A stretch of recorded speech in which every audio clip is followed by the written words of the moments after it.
Hey, it's going to be a full show this week. It is? Yeah, I heard back from Brian. He's getting ready to join. Oh. The show? Yeah. Okay, you didn't say when he was joining. Well, I said it was going to be a full show, and then I said he was joining. That doesn't mean it was this show. Good point. No, he's joining the circus. Going to be on the road. Oh. No. Is he giving you tricks on the road, or is he just taking a car on the road, or what's he doing? No, the circus, you know.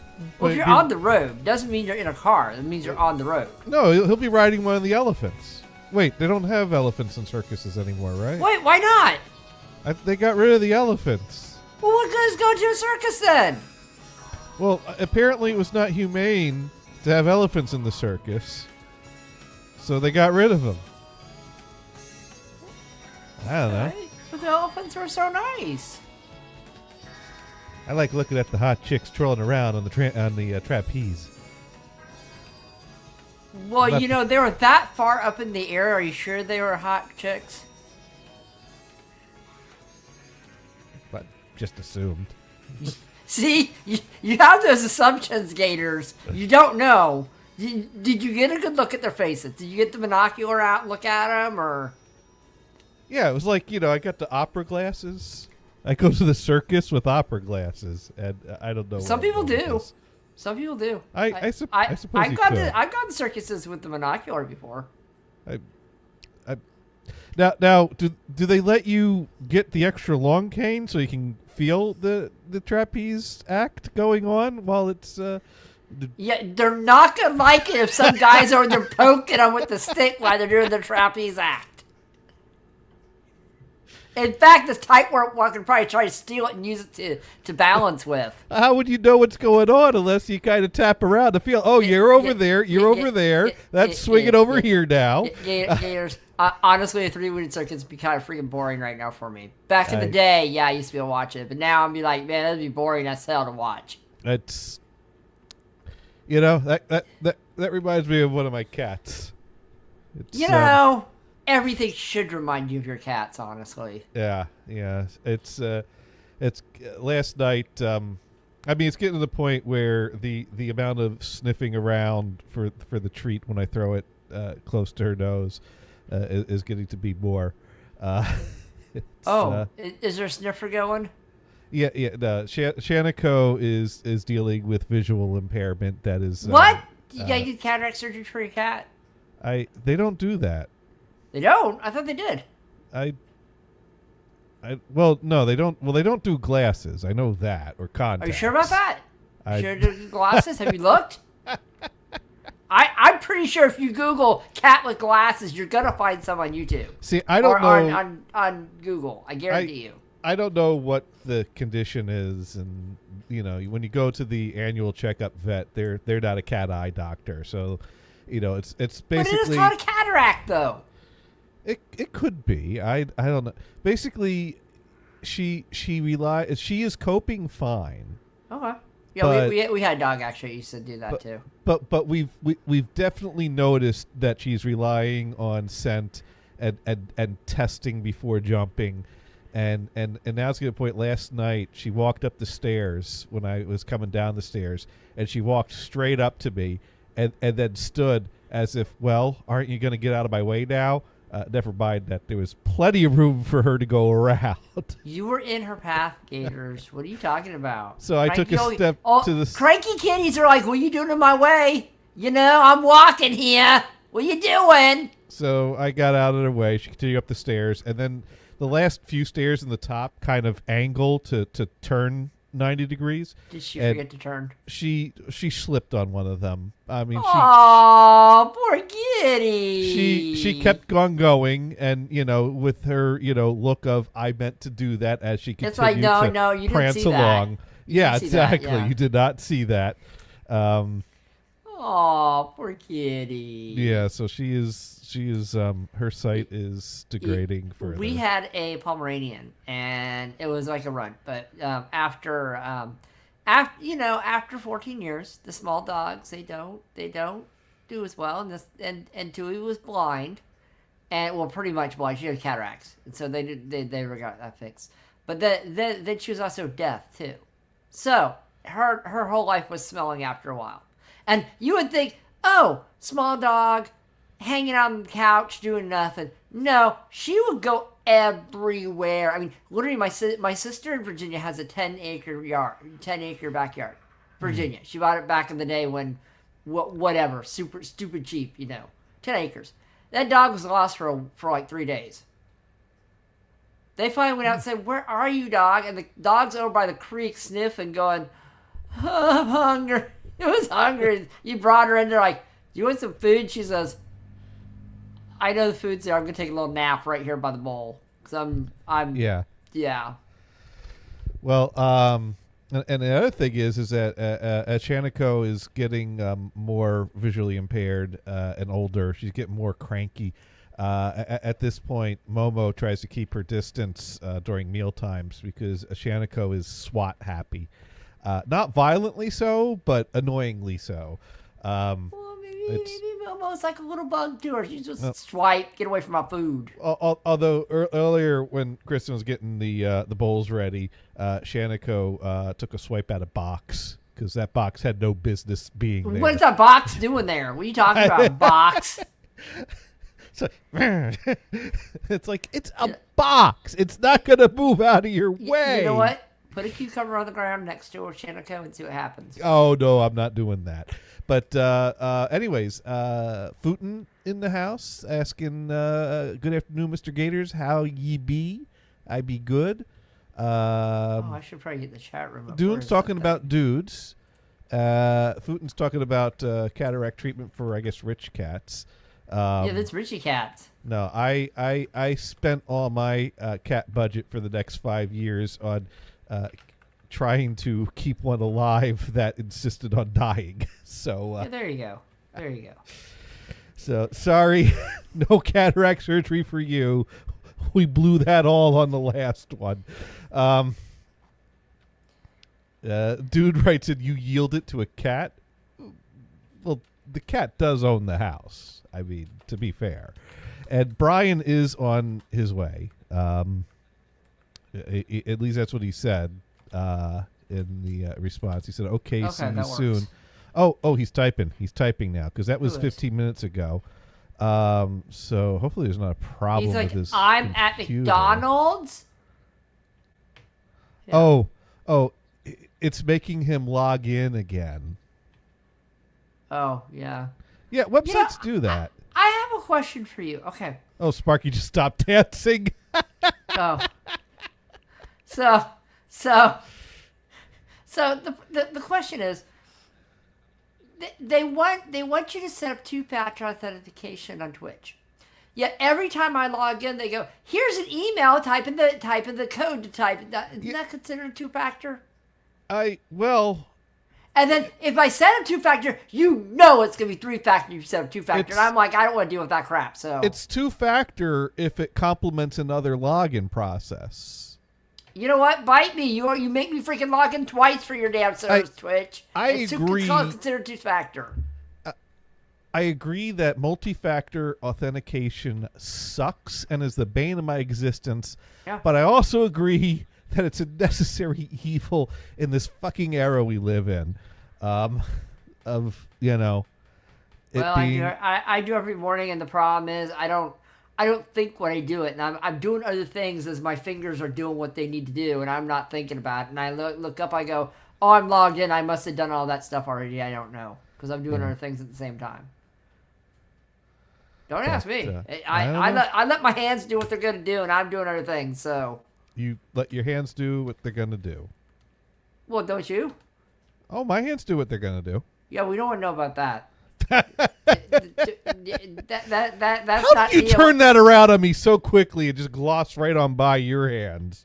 Right on my to hands mine. are innocent, sir. Innocent my ass. No, they're definitely yeah. And speaking of innocent hands, we got Brian in the house. Hi, Brian.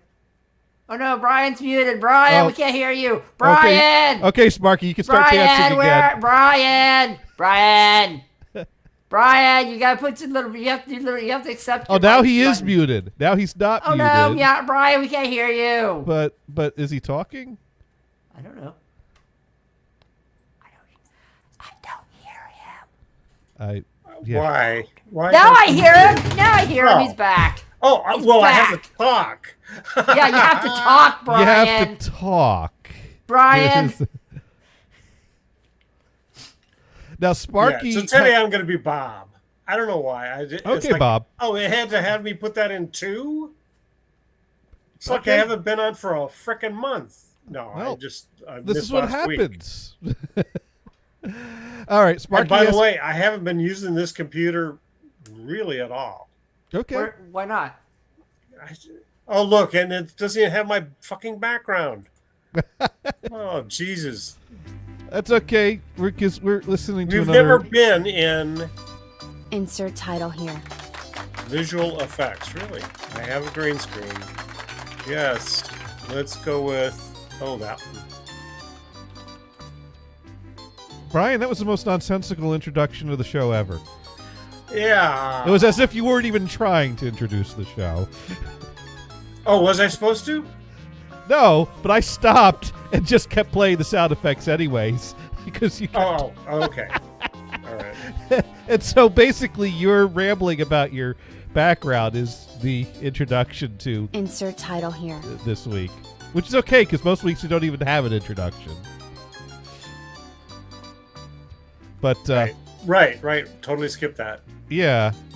Now, Sparky. Do I clear my cookies a lot? I don't think I have recently, but I do now and then. That could be it. I usually don't keep cookies around because I'm like one of those eat the whole damn package type of people. Exactly. Yeah. You know what? That's a good point. I mean, what is the point of 2 seconds of enjoyment if it's followed by an hour of wanting another one? Wait, it only takes you 2 seconds? Well, to eat a single cookie. Oh, cookie. Okay, never Right. mind. Not the I whole wasn't paying attention. I'm package. If you sorry. do what you're supposed to do, which is the moderation, eat 1 or 2 cookies, you're like, that's good. Oh my God, I want another one. I want another one. It's not like, oh, that was so good. I'm basking in the enjoyment of that moment. No, it's, I want more. More. That's not right. enjoyment. With cookies, like cookies or chips, like you get a plate or a bowl and you put the amount you're allowing yourself. And you put the bag or box away, right? Yeah, but so if you say, well, fuck it, I'm going to have some more, you have to go out and get that package again, put out the next cookie or chips, and then put the bag away again. So you make it a little painful. No. Or at least you get a little exercise out of it, right? No, for me, the point of cookies like or the sweets exercise. or snacks is enjoyment. So if I'm going to indulge in the finer things in life, I'm going to make sure I enjoy it. And that is why the only way to consume Reese's Peanut Butter Cups is to buy the whole bag and finish the whole damn bag in one sitting. OX64 That has is an the ad only blocker way. that installed that blocks Twitch, I guess. Oh, that is... Apparently. Oh, cool. Ad block installed. Cool. And Sparky agrees with me. The whole damn bag. I He can just only said- do a- Absolutely. Yes, I Sparky, can't you're do right. a whole thing of. I can do like maybe 5 or 6 minis. That's about it. Okay. Yeah. So Sparky asked a very good question about did Johnny's hands mount a employer TV on the wall in the conference room?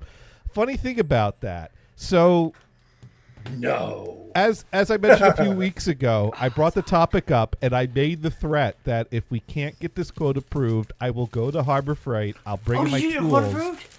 And so they got the quote approved. But here's how they did it. They did it by framing it as a safety issue. We're very concerned that Jonathan or his coworker are going to get hurt if anything falls on them while they're lying down, fumbling around behind the TV. You know, these things can come off the wall.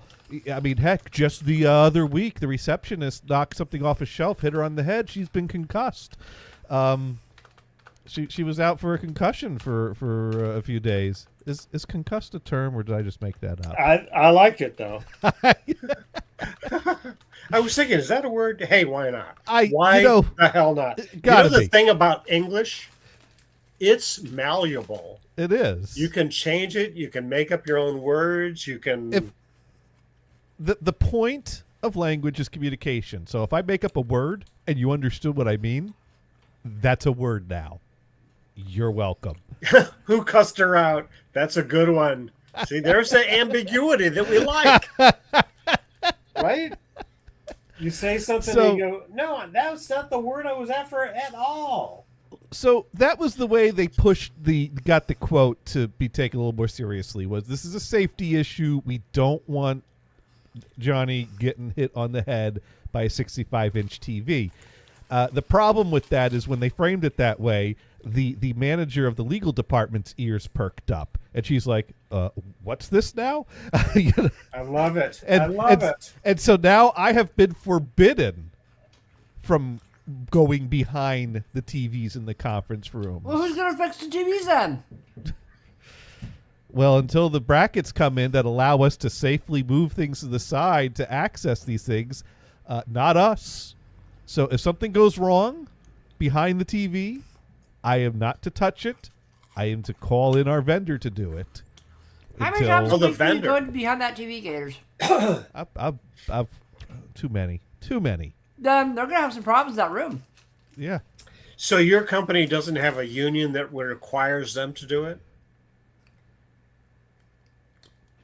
No. I'm just no. You haven't seen where that is the case? Where certain things were required? There were some things that required a union to be involved in at Tharco. But they didn't really enforce it. They weren't a bunch of dicks. Right, and I wasn't involved in that end of things. At one time there was some discussion of, you need that printer moved? You need a union guy to do that. But I think that went out really quickly. It's like, I think the plant said, we don't have time for that shit. We're making boxes. But when I was at the bomb plant, if you were going to carry something that took two hands, that was a union's job. Wait, does that mean that only the union's going to blow up if they drop it? Exactly. All right. So Sparky writes in, so she was getting cussed out while in the conference room and a TV fell on her. Yeah, something like that. Close enough. No, just that, now that they made the case that it could be dangerous to reach behind the TV, now I'm not allowed to reach behind the TV. Yeah, their plan backfired, didn't it? But they it backfired a little, but not really, because they did get the quote approved, and we are going to get the TVs properly mounted with mounts that allow the TV to swing away. You have 1,000 microfarad capacitor in your TVs? I don't know. I do. Why? Just a question. I don't have the schematics in front of me, but there's certainly capacitors in there. I don't know how many microfarads they go up to. Yeah, I'm just curious. Well, I mean, yourself, you've changed a bunch of capacitor. What was the typical value, or do you remember? They range. I'm sorry, you what? They range a bit, hundreds. Nanos. Did you ever have to change one of those huge cans? Yeah. Yeah. Yeah, I've done that. But that's right. I think we talked about that. You couldn't find the right values, so you doubled up or something. Well, that's the thing, is that you can. Apparently, there's wiggle room when it comes to capacitor values. Although you probably should know what you're doing. But I had some advice on some of the can values that I replaced. Yeah, wasn't there like 500, but you only had 250, and so you got two of the 250s to take its place? I don't think I did quite that, but, something like that. You could do that. But we'll have to pull up some old shows and see if we can figure it out. Oh, yeah, I'll get right on that. The other screen with my StreamYard, I didn't know it was still on. allow the mic/cam access. Should I do that? Yeah, I'll hit that and see what it does. Sparky pointing out that capacitors add up in parallel because it's like expanding the lines out by putting them side by side. Resistors add up in series. Right. That's what I was thinking. Yeah. I knew that's what you were thinking because I knew that's how it works. So anyways, I do have a little cat story and not just Yay! Does it involve glasses? No, it involves meowing. So I got up this morning at 5:45 a.m. because I had to catch the train to go into the office because it's a all-in Monday at the office today. And, I go downstairs to use the restroom to get my day started. And while I'm using the restroom, one of the cats is meowing quite a bit more than they normally do in the morning. Like they might wake up and see me and demand a little bit of attention and pets if they hear me wake up, or they might sleep through it. It varies. But she's meowing up a storm, and I'm like, what the heck's going on? You're going to wake up Kristen. What are you doing? And then I thought, oh, shit. And so I finished up in the bathroom. I went over. I opened up the basement door, and out comes Momo. Aww. Last night, I was doing laundry. And last night, before I went to bed, I did a quick run down to the basement, threw the last load into the washer and from the washer into the dryer, threw in the fabric softener sheet, started the dryer, went upstairs, closed the door, and went to bed. Completely oblivious to the fact that Momo saw this as her opportunity to get down there to that kitty playground she knows I'm hiding from her down there. And she found out. So I don't know what she did all night down there. I don't know if she spent the whole night meowing. Those clothes used to be clean. She used them as a potty place then. I have to run that load again. I had to run out to go to work. I have not actually gotten down there. You're going to go downstairs and say, oh my God, this stuff has been sitting down here in cat pee-pee all day. Yeah, I might have to rewash the clothes. Or are all the clothes still in the machine? Well, no. Some of the clothes are in a basket. Yeah. Sparky also asking the same question: was there a kitty box in the basement? There wasn't anything. There will be one now. There will be now. Well, you know what? I mean, some people can hold it all night. Maybe she held it all night. You know, I believe that. Maybe she found a place to lie down and slept for 5 to 6 hours in the basket. So if it's not feed in the basket, then it's all hairy. I mean, you're not going to shit where you sleep. So if she went and found the basket was a perfect kitty bed, that would be where she would lie down and sleep. Wait, were there multiple baskets full of clothes, or just one? No, there was just the one. So Sparky writing a giant needs to install in the basement just for such an emergency. Well, my hope is that I remember to check for any stragglers every time I leave the basement. I've been doing that because she keeps trying to sneak down there, and she has gotten down there a few times. And usually, if I do a little look around, I can find her and get her to run up the stairs. And if she won't run up the stairs, usually I just close the door, walk away, come back 5 minutes later, open the door, and she comes darting out.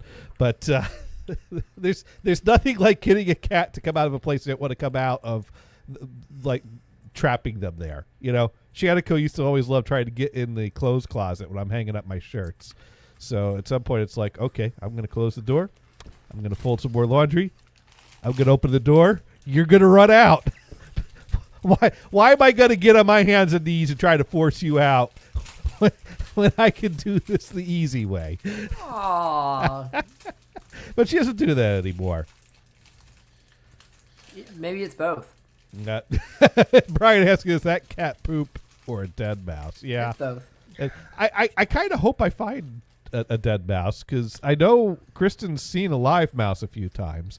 You have two cats. Why do you have a live mouse? Well, one of them is blind, keep in mind. Doesn't matter. They have a sniffer going.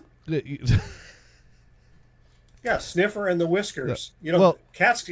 You know why cat has those big whiskers? Because close up, they really can't see for shit. Right. Well, anyways, we know Shanico's not a good mouse catching cat because when we got her, she was thin as a rail from her time being outdoors before they caught her and brought her into the shelter. She was not eaten very well on her own. That cat needs to learn how to mouse. So Momo, we don't know about. She's energetic. She'll dart around, but we haven't seen her catch a mouse yet. But Momo, see that thing that running around? Go get it. Well, I'm wondering if I should set some traps, but my and then when concern, you catch it and kill it, put it on the pillow over here. My concern is if I set traps, what if the cat starts setting off the traps, and then I'll have a cat with a hurt paw? You know, I gotta.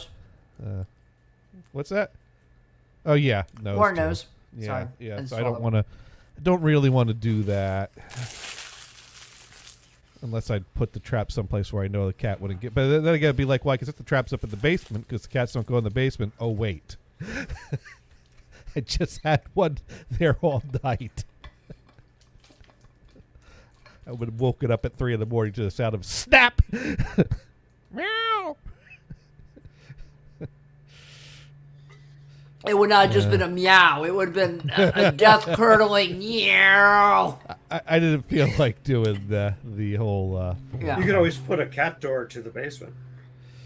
Oh, just let them go down Cat there flap. whenever. Yeah. Yeah, no, I'd rather not. Wow. The basement's a mess. I don't know. They might be able to. They could sneak down there and look for mice. I've not gone to the trouble to ensure that the basement is cat safe. Okay. You know. What do you mean cat safe? Those beasts are agile. I got chemicals down there. I got Oh, okay. So you'd have to close. I mean, they're in off. bottles, so they'd have to work at it. But I am concerned that what if the cat gets into something? Electric wires. Yeah, you're right. Wires. You're right. Yeah. You need to have to check it out to say, would this be cat safe? I mean, it seems cat safe. The wires should be enclosed in some type of a conduit. But hey, who am me? I'm not a high school graduate. I'm not worried about the wires. I'm just worried about it. It's a mess of stuff, and yeah. If anything, they could explore. They could explore, but they could end up like knocking over a stack of boxes and get crushed. They're pretty quick. They are, but it's still a scary thought. Yeah. I mean, certainly it was scary when the bed collapsed. Ooh. And smashed cat. Oh, smush kitty. Well, I mean, luckily it was because it was a bed frame that had basically the one of the sides that has the slats going across gave out, so half the bed collapsed and hit the floor, which meant there was a lot of air pockets. But there was a cat under the bed when that happened. And it's like, oh my God. That's the thing. They just, the whole design is just to throw slats in there. Right. No screws, no nothing holding them in place. Well, even if there were screws holding them in place, the problem is that the support broke. Like, it cracked. Bed went. Oh, you got a shitty bed then. Oh, okay, well, hang on a second. I gotta do something real quick. Okay. Oh, or continue. He's getting his cat. Okay. So yeah, that's but bed collapsed. Hestia darted out from under there, and we were like, I would have had a little attack too. Yeah. It's like, thank God she was okay, because that could have been really bad if she was in the wrong spot. But, did the seatbelt sign and just come on? What was that? That's not you? No. That's not me. So that must be Brian or Bob.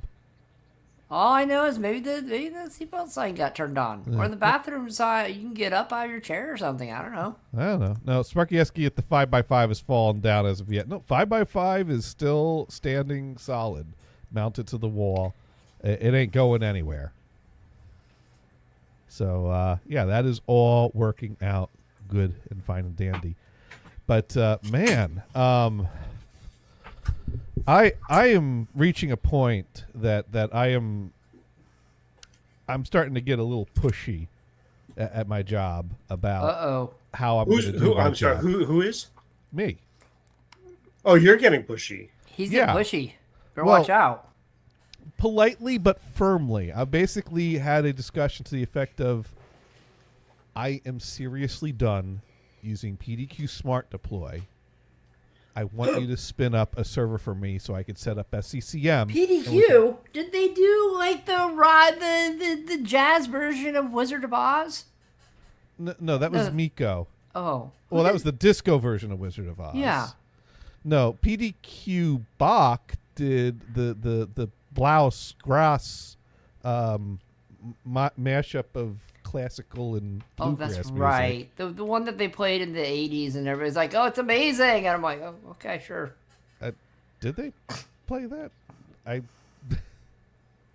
So your Smart Deploy. I'm sorry, I did not mean to PDQ Smart Deploy. Sparky says sounds like Greek to me. PDQ is a company, which of course stands for pretty darn quick, and one of the products they make is Smart Deploy. That is basically a Windows deployment tool, and the strength that it has, or the feature it has that attracts people to it, is that it will do remote deployment. That means you could create your image and your application packages, and you can upload them to a cloud storage service. It works with many. We use OneDrive. And then you could have the client app that ties it into your service running on all your company laptops. And that way, if someone calls me that they're working from home and, oh my God, my laptop is fine hardware-wise, but a mess software-wise, it's been compromised, and I don't have time for you to ship me a new laptop, I could, in theory, just kind of push out a wipe and redeploy and push out the clean Windows image with our base applications just over the cloud. Well, Gators, that would overwrite their bookmarks. It would. Hopefully they'd have a backup of that somewhere. Now we do have OneDrive set up for our users' documents and desktop and pictures to automatically be saved to their OneDrive. So when we set them up on a new laptop, they'll automatically get their desktop stuff back. But yeah, Chrome bookmarks is the one thing that is really Chrome bookmarks is the last thing that we have to worry about getting. Well, people on the dev team keep a lot of their documents on their hard drive of their laptops. So their picture of the pygmy hippo as their wallpaper will stay if you wipe and redo their computer? No, they'll have to retrieve. Well, if the picture's in their pictures folder, they'll have the picture. They just need to set it again. Oh, okay. I think there are options to migrate data, but I don't do that. I've not really used this feature yet because I'm very much an old school. Here's a new laptop, and I'll take the old laptop and determine if we can repurpose it or not. Honestly, that's what you should be doing anyway, because it's company job. They're gonna have to customize it themselves. The only reason why they bought this product was for the remote reimaging, and the reason for that was because they needed to say that we have a plan that if we ever get attacked by some kind of a crypto locker situation, we hypothetically could remotely wipe and reimage all our laptops to be able to be back up and running. Here's the problem. Anytime you bring something like this up, you have to deal with, well, what if this is down? Well, what if that is down? Well, what if that is down? And one of the things is, well, what if the server that we use for Smart Deploy is part of the crypto locker? That's detrimental to your plan there, Gators. Right. So you can't really rely on another cloud-based server thing to be your savior in the event of a disaster. You know, so that's the thing. Like, realistically, how does this make us in any better position? If we're crypto locked, we have to assume we got nothing and we're building from scratch. And there are ways to mitigate that. And a big way to mitigate that is to have some kind of a secondary environment that you don't even talk about. Hypothetically, I may have heard rumors. Oh. You don't even reference it in emails. It's the rumor mill that goes through. Right. And you know, of course, I'm talking in concepts and theories. I'm not stating specifics or anything. So I think I could talk about. But that is the thing you do, is that you actually have a secondary site that is ready to go if you need to, and protocols and procedures that people will know where they need to go, key figures will know where they need to go and be able to communicate things. But you once you all verbally know all these things or have these things, you know, in printed papers that are not stored digitally, you don't reference it in emails. You don't talk about it in emails. So that way, if you get hacked and people are reading your internal documents trying to figure everything out, they won't know about that. That's the world we live in now, that we have to have these kinds of plans, and hopefully we'll never use these plans. But so the point is that when I hear that that's the mindset that we're talking about, and remote deployment is supposed to help us in this, I'm like, well, what good does this do me if we're talking about scenarios where the server that runs this tool that we need can be compromised? So basically what that comes down to is I need to have some kind of an off-site image that could be stored in a hypothetical alternate location and rely on that. And so now we're talking about basically USB thumb drive reimaging, which is not the same thing as remote imaging. It's remote in the sense that I could have an ISO file stored someplace and give people instructions to go download it and run it. Have you made one of those? Yeah. Good. Right. But we don't need Smart Deploy for that. So this whole buying this thing for this remote reimaging feature for disaster recovery situations, when I actually analyzed the risk and the worst case scenario and what would be needed, I came up with, no, I can't rely on that feature. I can rely on this USB thumb drive, which basically means that not only do I need to have that image stored somewhere, but my, high level users that have low level tech skills, I need to physically give them USB drives and periodically update them so that they have their emergency kit and their piece of paper that tells them how to use it. Oh, okay. So, anyways, but this product, Smart Deploy, has been nothing but problems for the time I've been using it. Nothing but problems. So, stupid deploy. Yeah, it's at this point, I mean, I it's becoming unreliable. I deploy my image, which is supposed to also deploy a list of about 5 to 10 applications. Applications are missing, no reason why, and it's like, well, how come the app deployments are so unreliable? And I cannot get any answers out of them. And they're like, well, can you send us the log? And they're like, well, it looks like it didn't do it. I'm like, okay, why not? Well, maybe if you rearrange the order that deploys them in. And I'm like, your product should be able to do the set of tasks that I program it to do. You have no rules or requirements about what order things go in. No. I shouldn't have to do this fucking trial and error because your program can't handle tasks one after the other. Like, that's what it's supposed to do. It's supposed to take a list of apps and deploy them one after the other in the order I list them in. There's no reason why it shouldn't be able to do that. That's literally, and they're like, well, maybe if you try putting the one that's having trouble towards the end. I'm like, okay, well, now my problem's at the end.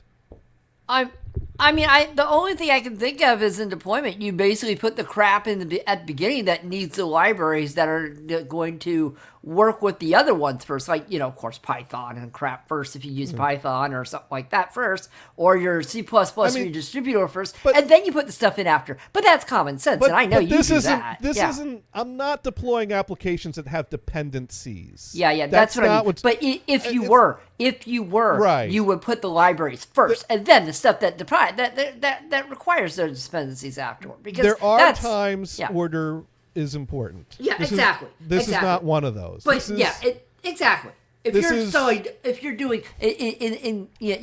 as say like you're doing Adobe Acrobat and freaking Firefox and something else. Right. I know you don't use it. Those don't. It doesn't matter what freaking order you put those in. Right. It's basically Adobe, Chrome, Office, Zoom.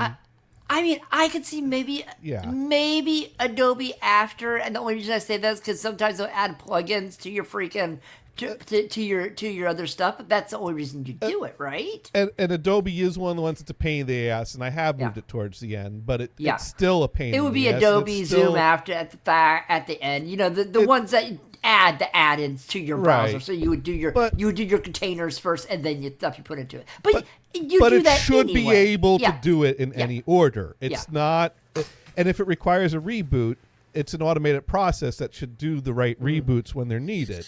I mean, that's part of what it does, or what it's supposed to do. But that's not even the biggest problem I'm having. That's just really annoying, because now I have to babysit it and scrutinize it and manually fix it. I want something that I'm going to push a button and it's going to work 99% of the time. And, it's always that 1% though. Well, it is that 1% that'll get you. But when it's like half of my laptops are coming out with things missing on them, and I have to manually do things, what's the point of automation if it's an automated process with a whole bunch of manual steps to compensate for the shittiness of the app? But that's not even my biggest problem. My biggest problem is that it's bricking my laptops. Oh. Well, that's more of a little bit of a problem. If the laptops aren't working, then right, like multiple times. Like today, I tried to image 7 laptops. 4 of them came out bricked. Bricked as in I have to spend hours trying to make them work again, and I might have to warranty replace them with Microsoft. And they were brand new out of the box. And I have told them about this before. I've opened up tickets. I've sent them logs. And they act like I am crazy. And I'm like, no, it is literally damaging our property. You need to fucking fix this. And they're like, oh, well, maybe we'll make a pack that doesn't have this in it. And they made some pack, and my initial tests worked. And then I had other problems, and then I had to go deal with those other problems because it's having problems signing into OneDrive and syncing that up.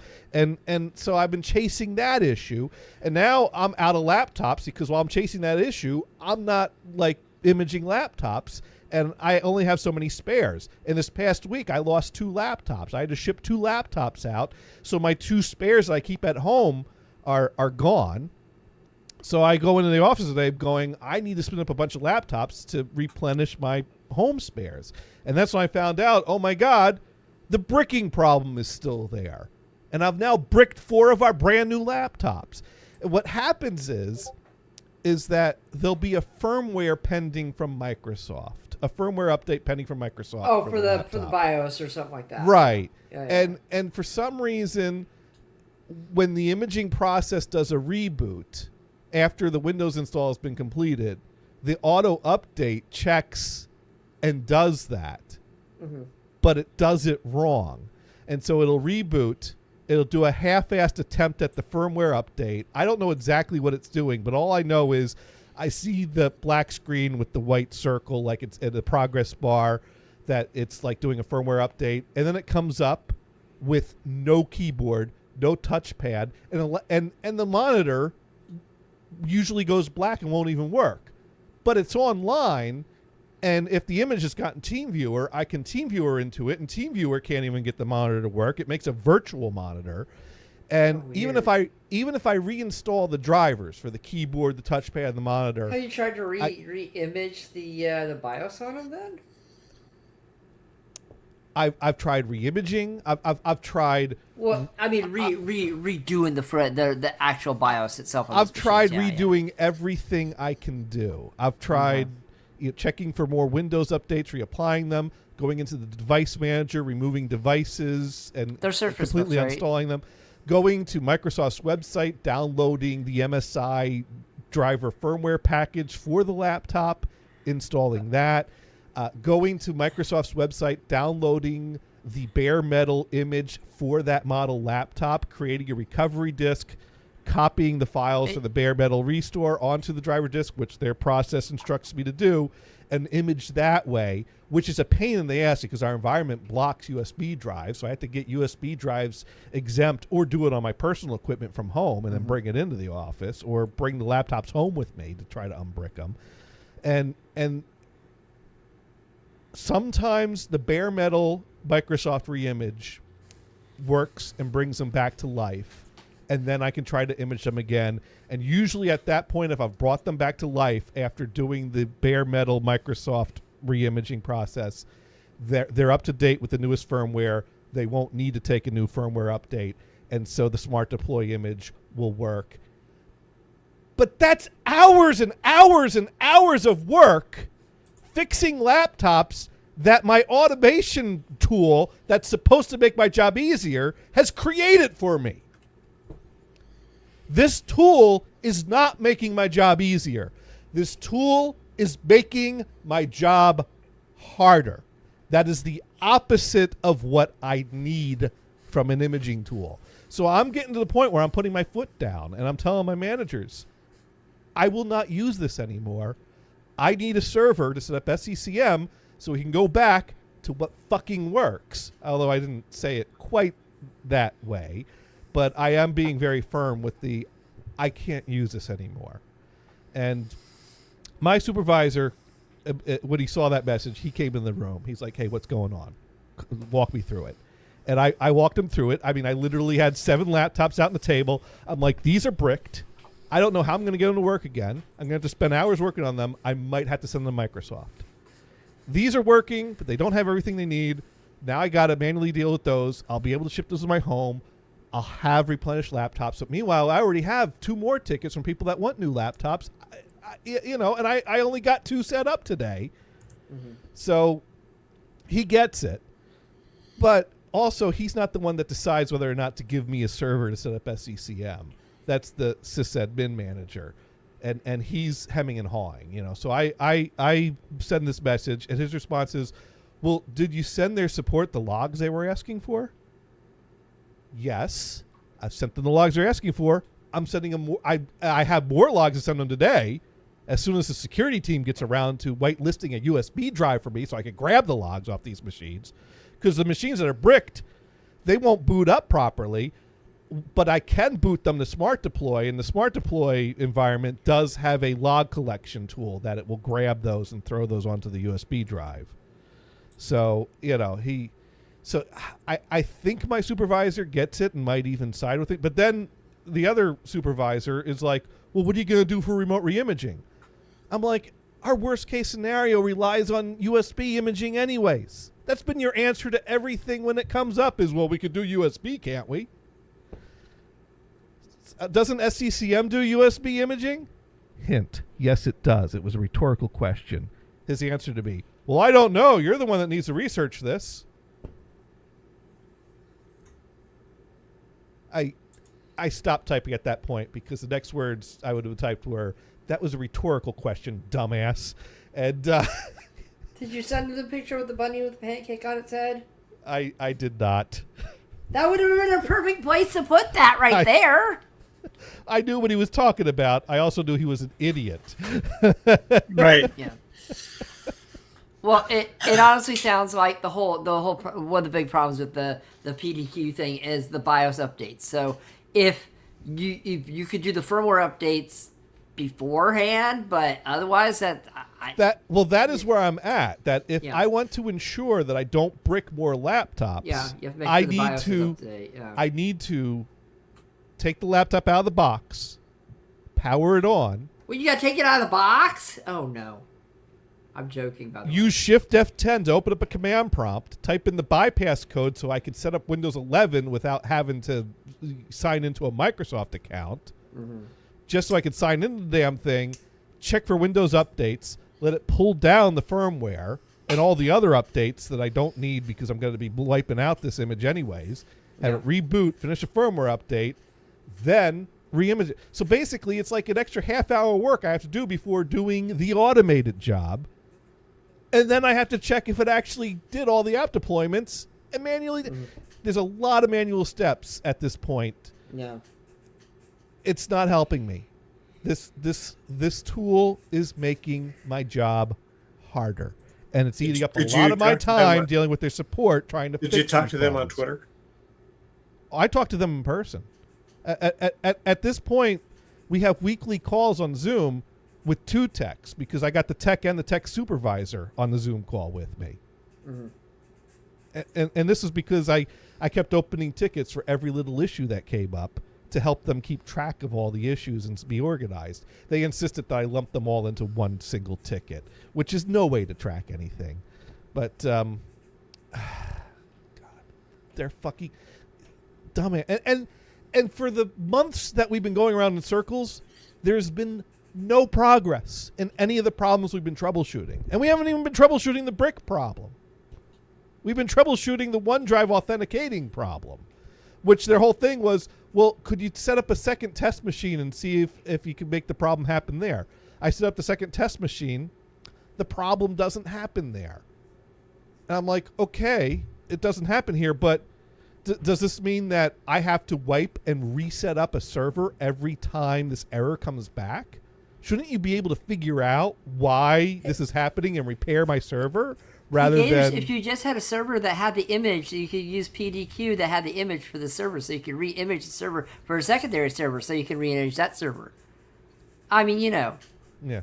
Sparky writes in, it is not a problem for your boss until it becomes a problem for your boss. Well, my boss has it pretty much agrees with me, and if it were up to him, he'd give me the server. The problem By the way, they've got a position for a software engineer in test. Okay. Maybe that's the problem. They don't have they're short of engineers. Maybe. Oh, you're looking for jobs from at this point. No, I'm looking at their website to see see what they got open. Oh, the PDQ people? Yeah. Oh, so they actually have job openings for the testing stuff. Would you move to Utah? Yeah, Gators, your weekly calls with PDQ has made them say, "Damn it, we have to open a new position now." Oh, by the way, they also have that. It is also a remote position in the United States. Gators is single-handedly They do a lot helping. of remote. Have a lot of remote positions. Gators is So single-handedly. maybe the test engineer is just screwing around. Brian, ask me again. Where is it you're asking me if I'd move to? Salt Lake City. Come on, hell no. To the no. I guess not. To the no. You can move Gators. Isn't that where the show, the Mormon wife thing show is? Can't you go there? Come on, Oh, you don't want to see all the Mormon wives? no. Oh! Now that you've got that, They're on queued up- season 3. They're apparently Now a that bit- you've got that queued up, Yes. could I have like a minute to talk about the Curse of Oak Island? Hell no. To the no. Hell to the no. Okay, what's going on? Okay. What's going on this You're scam of a killing me, show Brian. these days? You're killing me. Okay. So this actually fits your feeling. It's a frickin' scam. Yeah, I've So been saying that for they years. They got some trinkets that made nothing, right? This guy comes in and he has this beautiful coin that comes from the right age that they're looking for.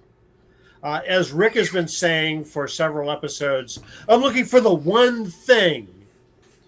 The one thing. Fuck you with the one thing. Anyway, so they got this thing, and he declares it's the one thing. The guy has this coin. Apparently, it's Portuguese from 1500 or something like that. Oh. So it's in the time frame. But where did it come from? He claims that he had a relative on a search crew 100 years ago. But they had the whole 100... Wait. Was the whole there 100 years ago, David? 100 years ago. And, Brian? Well, they've been searching for over 200 years. So 100 years ago, No, actually, it was. Was there a hole there? Anything that happened 100 years ago on this. It was 200 years ago. 200 This guy years was on ago. a search team. He found this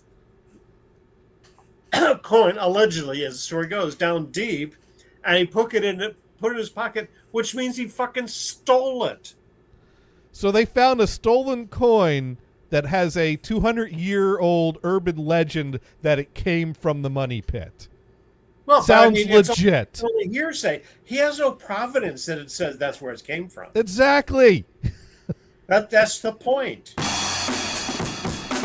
They put that on the show? Nothing. That's nothing. Brian, Exactly. I have a question. That's what I'm saying. I knew you'd like it because it's nothing. I love this. Brian, I have a question. Yeah. I've always wondered this. Okay, they're digging it on an island, right? Yes. So they're either gonna reach volcanic something or other at one point, or water. Has this happened to them yet? Oh, they've hit lots of they hit water. water They have, yeah. That's the big mystery. We dug a really deep hole on an island and we hit water. We don't understand how geology works. I mean, that's Well, because it's either water or lava. I'm sorry. No, it's not volcanic. It's deep layers of limestone. So you get to the bedrock, and it's limestone. That's at about 100 feet. When they drill into about 120 feet, they hit what they call a water channel. And that's the latest buzzword, water channel. We're in the water channel. It's like, are you shitting me? Yes. Islands float. Dude, right, Johnny? Again, dude writing in once again, Johnny thinks islands float. I'm not suggesting I think an island is a floating mass of land that you drill through, but I do think that being at sea level close to water, if I dig a hole in the sand on the beach and I dig deep enough, I hit water. Have you done that before? Yes. Okay. They don't let you do that anymore. Wait, they don't? Why not? Oh no! Anything more than knee deep is a risk or a hazard. You have to go in the off season when there's not lifeguards around if you want to do that. Oh, I don't know if I've ever seen a lifeguard at the beaches I go to. Okay. Yeah, we don't do many lifeguards. No, but Brian, when was the last time you saw a lifeguard at Half Moon Bay? They have freaking cliffs there. People are climbing those cliffs all the time. They can fall and break their faces off. That ain't swimming beach. That's wetsuit beach. Yeah, that's freaking cold. But it's California. I'll tell you that right now. What? That's California. Wetsuit beach. They all are. Well, Southern California, I would think would have some. Nah, not that much. Well, it's still freaking cold water. Yeah, well, it's Pacific Ocean. It's gonna be cold water. I mean, you want to go to the other side of the country. And I mean, where does this water come from? Oh, it's coming down from Alaska. Of course. You know, the ice in it has melted. Yeah. Yeah, but it's okay. It's okay. It's cold ass water. I'm just saying. Oh no! I'm sorry. It's not a water channel. It's called the Solution Channel. The Solution Channel. A solution of what? Water and something else? Well, they detected some level of gold and silver in the water. Wait, a level of what? I cut you out. The Solution Channel. Oh, the Solution Channel. Okay. And let's see, where does the Solution Channel go? I think it goes back into the ocean. So any alleged silver and gold is being carried out into the ocean. Well, how many? If they have, I have another question. If they have that many years of limestone, how many years down are they going? Do you think there was if they're going down oh god, there's layers. Basically, again, this story. It's like an onion, you guys. An onion has layers. No, it's of course. It's like a scam. It's like a scam. There's the old stories about there was the recessed area of land. There was the digging and all the planks that was found. There is zero evidence today that any of those layers and those things that they found in fact, they don't even know which hole's the original hole. Isn't that Exactly. right? Didn't mark it. So Exactly. where these stories came from? These stories came from people that were trying to raise investment funds to do more digging. Absolutely. Yeah. So you got it. there's You got no- it nailed down. And Yes. see, the thing Well, is, this is what I've been saying for years. and this is the thing. Everybody's going to the same hole, which is the money pit. I'm sorry, the money pit is the best description of it. You know what? Right? It's also a good movie. People are pouring tons of money into it. Brian, Yes. it's also a good movie. The money pit. Yeah. Oh, great yeah, movie. yeah. Great Yeah. movie. I forget Well, who's that- If people that online Money have not, Pit's okay. Yeah, you know, if people in the channel has not watched the Money Pit, I recommend it after the show. My Do it. dad bought Yeah. me that on DVD after That's I a bought great this book. house. That's a great movie. Yeah. Yeah. Oh, he did. Yes, he did. So Jenny, so officially, your dad is an asshole. What? Oh, yeah. We watched it and we had a Dad. good time. Actually, Gators, that movie does make sense for your house when you first moved in. Oh yeah. No, Yeah. it did because Right. I don't know if he bought it right away or right when I was talking about the electrical issues I found in the attic, but at some point early on in having this house, he Did bought your me that stairs ever DVD. collapse on you? No, they did not. Then it's not yay. that much of a money pit, at least. Yeah, no. Mine's Yeah, at least it's not nearly- sending to the hospital. Yeah. Oh, I like it. Some poop floats. Yeah. Yes. Oh, doesn't it all float?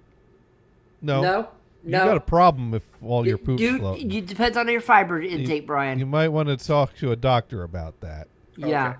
You need some more bran muffins, sir. To make it float. No, to make it sink. You want it to sink. Yeah. You want to have Oh, I sinkers. thought it was the fiber that made it float. I don't know. No, fiber makes it sink. You know, I have never studied poop. I have a degree in Well, biology. Brian, there are poopologists out there if you really want to get into the I field. know it. Wait, I you have know a it. never- degree in biology, you said? Yeah. Yeah, I do. You knew that. I didn't remember that. Yeah, my undergraduate degree is in biology. And After Nice. that, I took a couple of computer courses because I said, "Well, I'm going to take And then, that's where the money came from. Was a couple computer courses Right. you took. So did you have like Exactly. a plan to pursue something in biology when you took that on in your studies? I was hoping to, Well- get into research and stuff like this, but the economy sucked in the 70s. In fact, I like environmental biology. It's like, oh shoot, biology's great. I could work at a zoo or work for the U.S. Forest Service or whatever, but nothing was available. So you took a few more courses and found something practical. Yeah.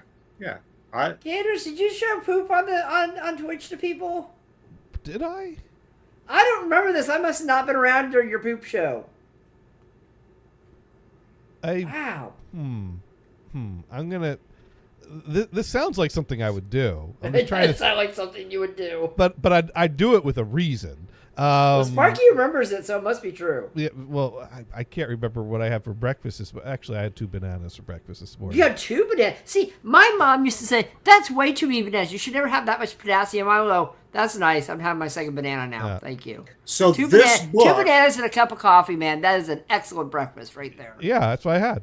so this book says they're digging in the wrong place. Okay. Good. The money pit is the losers. Why would you do the same thing that the last guy did? Brian, you know where the The real last money guy is made. was a loser. The See, real that's money... that's the whole problem. It's a loser hole. Brian, And he tells you Yeah. where it really is. Brian, I'll tell you. Yes. This is the thing. This is the thing. The real money is the money the companies are paying them to do the show. That's where all the money is. So Actually, it doesn't all the matter money's what coming hole. from Doesn't matter the History what Channel hole. and- Doesn't matter what hole they're digging in. They're still making money. Right, but they're Yeah. following the same thing. This is season 13. Why are you still Wow, talking 13 about the same seasons of fucking hole? digging. What? It's 13 seasons of digging. Can you believe it? Wow. Hey, Brian, I thought you were gonna go visit there. Did you do that yet? Are you gonna go visit? No. Oh, you're not gonna do it? Not, Because it goes because of COVID, but I thought you were not gonna go yet. visit Not after. yet. Okay, so right now I'm not going to be flying anywhere. Hey, Brian. Yeah. There's that. You know what?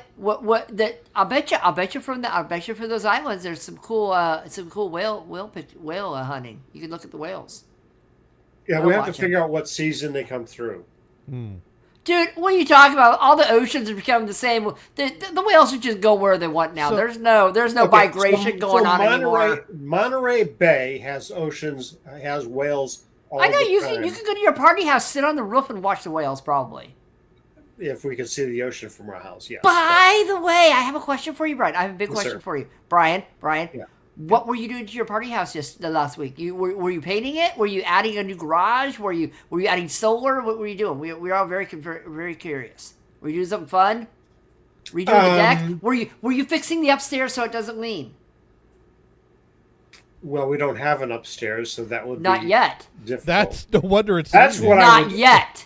That's what I've been thinking of, but I doubt that'll happen. We would put it in upstairs and then get an elevator to go up there. Hey, actually, during the summers, I go to this beach house with our family. We all pushing money to, and we go to the Outer Banks. Our last house, it's a 2-story house, and there was an elevator, and I'm like, that's cool. Absolutely. I had to go up and down the elevator many times. There's tons of stairs, and I can do the stairs. And in fact, there's a cool railing I slid down once. But you know what? It's an elevator. Come on. And there's a bunch of little kids, and they're like, "We want to ride." I'm like, "Of course we'll ride in the elevator. Let's go. Come on." Well, I remember the music building at a college had an elevator, but it had a key, so they only let like people that needed it use it.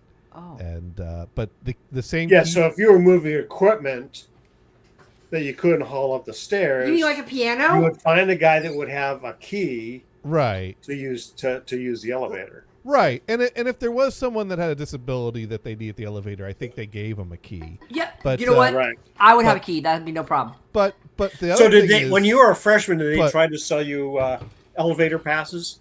no, they did not. But You're joking. That's the biggest thing that freshmen get to do. Well, I heard about passes to the 4th floor swimming pool in high school, but that What's wrong with the 4th floor swimming pool? well, the building only had 2 floors to begin with. Right. And I'm not sure what that means for the 3rd floor if the pool's on the 4th floor.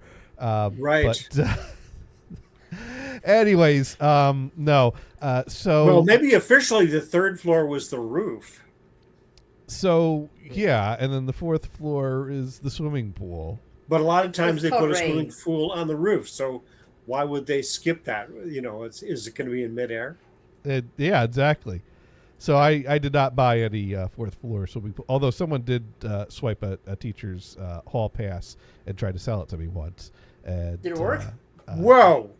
No, Dude, I you did, could have had a teacher's hall pass. That would have been awesome. I did not feel like being the person holding contraband and getting busted and being blamed for the disappearance of said hall pass if it got found on me. Right. You know what? I just would have kept it. I would have said, "That's nice. I'm keeping this, putting it aside." No. It's Dude, like I'm not gonna swipe it from the dude that's trying You're- to sell it to me. I'm like, you have fun with that. And it's like when I worked at the Exactly. college over here. I used to have a parking permit. I used to have a teacher's parking permit for the good part of the parking lots. Right. People always like, and they give me one every year. I'm like, okay, cool. I had a wall full of them actually. And then one year, one of my friends comes up and goes, "Are those parking passes for the college?" "Yeah, for the teacher." He goes, "Can I buy one of those off you?" I'm like, "Yeah, sure." Yeah.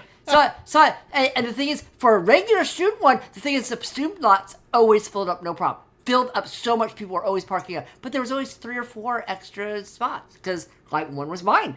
I mean, not that the blind guy really needed a parking spot, but Right. hey, and it was the teacher's one. It was a good one. So yeah, I sold it for like $200. nice. I made a little dollar on it. But so anyways, the elevator key was also kept on a keychain with the studio key. Like they had studio keys that you could sign out to get into the studios. And there was the second key that we weren't sure what it did on all the keychains for the studio keys. So, someone figured out, hey, that second key that's on those keychains, that's for the elevator. So all of a sudden we're like, ooh, we could play with the elevator.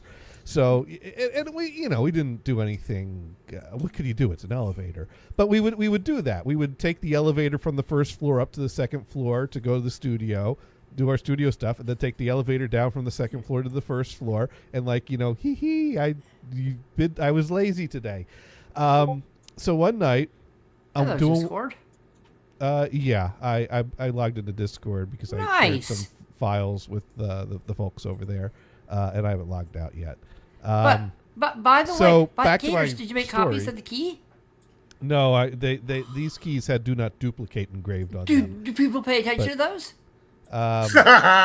Exactly. I'm not the type of person to test that theory. So. I test it. But I have no problem with that. Well, the problem is that everyone in the class had projects to do in the studio, and they had less keys than people in the class. What they did is they gave us all cards to trade in for the keys. So that way they could control access to the studio with only a certain number of keys. So if you had to get in the studio, but the keys were kept at the office. So if you had to get in the studio on Saturday, that meant that you need to go sign out a key on Friday afternoon before the office closed, or you're going to be shit out of luck and not going to be able to get into the studio. Well, you had to sign. You didn't have a key. You had to sign out a key. Well, you sign out a key once, and you have to sign it out again. Well, that's the other thing, is that you're not supposed to hold on to the keys. You're supposed to turn them back in when the idea is they had what they felt were enough keys to cover everyone if everyone was diligent about only signing it out when you need it and returning it immediately. But the problem is that some people weren't good at returning the keys. And then the other problem was a lot of times there'd be a lot of people that needed to do work on the weekend, and a lot of people would sign out time in the studio over the weekend. And so on Friday, everyone would come and sign out keys, and they'd run out of keys. And so I had problems where I go there on a Friday and I needed to get in the studio on Saturday. I'm like, I need a studio key. And they say, oh, sorry, we're out of them. And whenever we complained to the teacher, their response always was, well, you're all not returning them. And then they get bitchy about people. So then you do things like you sign it out on Thursday if you need to get it on the weekend, which only exacerbated it. Gators? Fuck. Don't worry. Go back in time. I'll make copies of the keys. You'll always have access on the weekends. It's fine. Well, I mean, I got through there, didn't I? Yeah. But then the teacher I'll hook you up, Gators. Don't worry. The teacher would start tracking who's signing out keys when, and start sending nasty grams to people that are signing out keys for too long. Yeah. But a lot of the people that are signing out keys for too long was because I don't want to get caught without one. They really should have just given us all keys. They never look at the do not copy over Office Depot. They just I don't Home know. Depot. They just go over there and make them for you and say, "Here you go, have a nice day." But that's not the story. Well, in fact, you got all these machines now that you could just self-serve. You just do now, yeah, the self-serve ones. But the point of the story is, one night I'm doing some late night work in the studio, and I'm done with my work for the night, and I'm thinking to myself, I'm going to take the elevator down instead of the stairs because I got the key. And so I'm on the second floor. I turn the key to call the elevator. Elevator doesn't come. I'm like, what the fuck? I just called the elevator. It didn't come. So I put the key in, I turn again. Elevator doesn't come. What the fuck is this? So I turn the key to call the elevator. Elevator comes, opens up. There's a trash bin in the elevator because the cleaning crew is there cleaning. Oh, Gators! I kept stealing their trash can. Oh, Gators! They were grabbing all the trash and putting it into the big trash barrel in the elevator, because then there was an outside facing door that they could wheel it out when they were done. So you'd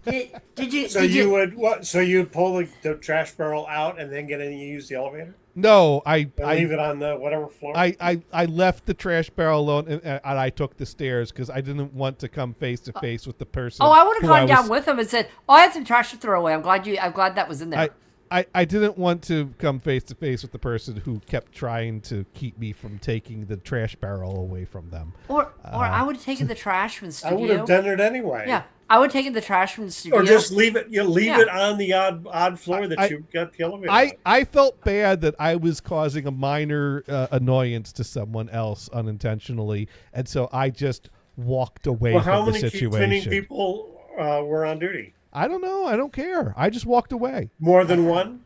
I stopped calling the elevator. I left the trash can alone so they could call the elevator back, such and a I wuss. walked away. Wow. I would. I mean, there would be Right. multiple people, and I they don't wouldn't know. realize I it don't was you care. unless they came across you. Right. That's why I left. I wish I could see. And- That's why I if you didn't did take the use it- elevator. Yeah. So you would have been. They're not going to say anything anyway because they don't own you. They're not your boss. Well, the thing is that, mind you, it's just an elevator and just an elevator key, but that elevator was intended only for necessary use. Well, you have to That go is downstairs. why- That's pretty necessary. That's why You know what they you need? You need a set of crutches. They set the elevator to a key. They basically sent a message of, we don't want people using this unless necessary. I just happen to have a key Except that for I the wanted to disabled play. people, and if you had a pet of crutches, you were. If I had crutches, yeah, but I didn't. So I walked my happy ass down the stairs and walked back to my room and went to bed. So, when I was younger, I was going to my college, and when I used to travel, I would take the bus every day. In the morning, I would leave at like 6 in the morning, and where I used to live was pretty far away. I'd take 2 buses and stuff, so it would take about 2 hours to get there on a bus. That's fine every morning. I didn't care, and I had one class one semester. Okay. Because the other classes were full and, you couldn't get it. So you go in and you're like, oh, I'm a little early. That's great. I'm going to take the elevator to go up. Halfway up, the power goes out. Ooh. No So good. I'm stuck in an elevator and I'm like, well, this is interesting. I'm stuck in an elevator for like 45 minutes. The class is an hour and 15. So I'm stuck in the hour for 45 minutes. Finally, the power comes back on. The elevator goes all the way to the top floor. I get out. I walk up there, and the teacher goes, "You're late to class. Our class is over." And I'm like, "Well, I was stuck in the elevator." And he starts busting the guy, and I'm like, it takes me 2 hours to get here. Stuck in an elevator, and now guess what? I get to go home now. That's great. You drove 2 hours to spend 45 minutes in an elevator. Yep. Take a bus for 2 hours because it was multiple Oh. buses. So yeah. So, but how much did the bus rides cost, roughly? Oh, with transfer. Well, I would always get either the disabled bus passes, but before that, I would get the. It was like, I think it was $1.50 for like, and that's with the transfer. It is not that now, by the way. So my nephew was in Santa Maria working on his house because he's still living in Georgia. Mm-hmm. So his house is in Santa Barbara. It was his mom's house. So as they're working on the house, and he says, "Oh, I'm going to get something to eat." He didn't have a car. You take an Uber. Takes an Uber to a restaurant, and they said, "How many are you?" "Oh, just one." "Well, we're not going to give up tables just for one person. They're reserved for a minimum of 2. Oh. You're going to have to eat at the bar." It's okay. He looked at the bar and says, "Do you have a menu in the bar?" "Oh, no, we only serve these little hors d'oeuvre type of things." Like, Is dude, you I want shitting me? freaking food. That's So he had a bullshit. beer, and then and that's all. And then he left. So the total bill was $40 for a beer. $40 for a beer? Well, the Yeah, 2 'cause Uber transfer. rides. Yeah, Ubers. Oh, I see. Yeah. I would have tried to make a friend. Yeah, I would say, yo. Got a question, you guys. I would have walked out there, guys. What? I'm hungry. I know there's like 4 of you, three or 4 of you in your group. Mind if I bum in by a table and I'll go to I'll sneak somewhere else to eat because they won't serve me. Or maybe see if someone else sitting at the bar is also trapped in the same dilemma. Yeah, pretty Like, much. You go, hey, any of you guys want to go in on a table? yeah, pretty much. Exactly. That's what I would have done. Yeah. Or take a bum off the street. Yeah, at this point, I spent $20 on an Uber ride. Yeah. I really want to eat something rather than just waste another $20 on a ride. Or I guess honestly, we know if there's where. other establishments around the area, you're there. This is Santa Maria. There's not a lot of choices. Really? Although at the right time of night, you go up down Broadway, and Ooh, every do they block have has another taco food. carts or something. Every block has another food truck. Ooh, and there's some good food trucks. Oh my goodness, I've had some amazing food trucks. Yeah, there are good food trucks. Yeah. Oh yeah. I mean, you could write articles on the food trucks in Santa Maria. Brian, there's a guy that does food truck articles around the Bay Area, and he goes around and just finds the food trucks. It's kind of interesting. I think SF Gate. I think the guy was on SF Gate for the longest time. Okay. I don't know if he's still doing it, but he did like a year-long thing. It was pretty good. That was cool. Yeah. And he'd sit there, and there are maps online that people will sit there and geolocate the food trucks and put them out there for people to find. See, I mean that's what's really needed. Yeah, an easy way to find food trucks. Yep, exactly. And there's some really good ones out there. Oh, absolutely, yeah. In fact, we in Monterey regularly we would see this food truck that had the name El Volcano, and we went to it a couple of times, and it was really good. But he has disappeared. Oh. We think that the city of Monterey chased him off. Oh, boo. Every once in a while, you'll see a food truck like, oh, there's one now. I haven't seen this guy before. And then that's it. He's gone forever. That's like they give it a chance and then they're gone. It's pretty bizarre. Yeah. Anyways, what else is going on? Oh, well, I did talk some yesterday about I went looking through my burned DVD-Rs and CDRs. I was actually looking for past recordings I had of Yule log footage. I didn't find it, but I found a DVD-R that supposedly at one time contained the entirety of the collection of the 2008 episodes of Rice-A-Roni University that he did with Vamp as the co-host while living with Vamp. Oh, yeah, I remember those. I listened to a couple of those. But the disc will not read anymore. And I tried the toothpaste, and it's minty fresh, but it still will not read a single bit off the disc. Oh. Even running DD Rescue. It's a DVD? DVD-R. Yeah. The ink must have faded. That's sad. So about how old do you think the disc is?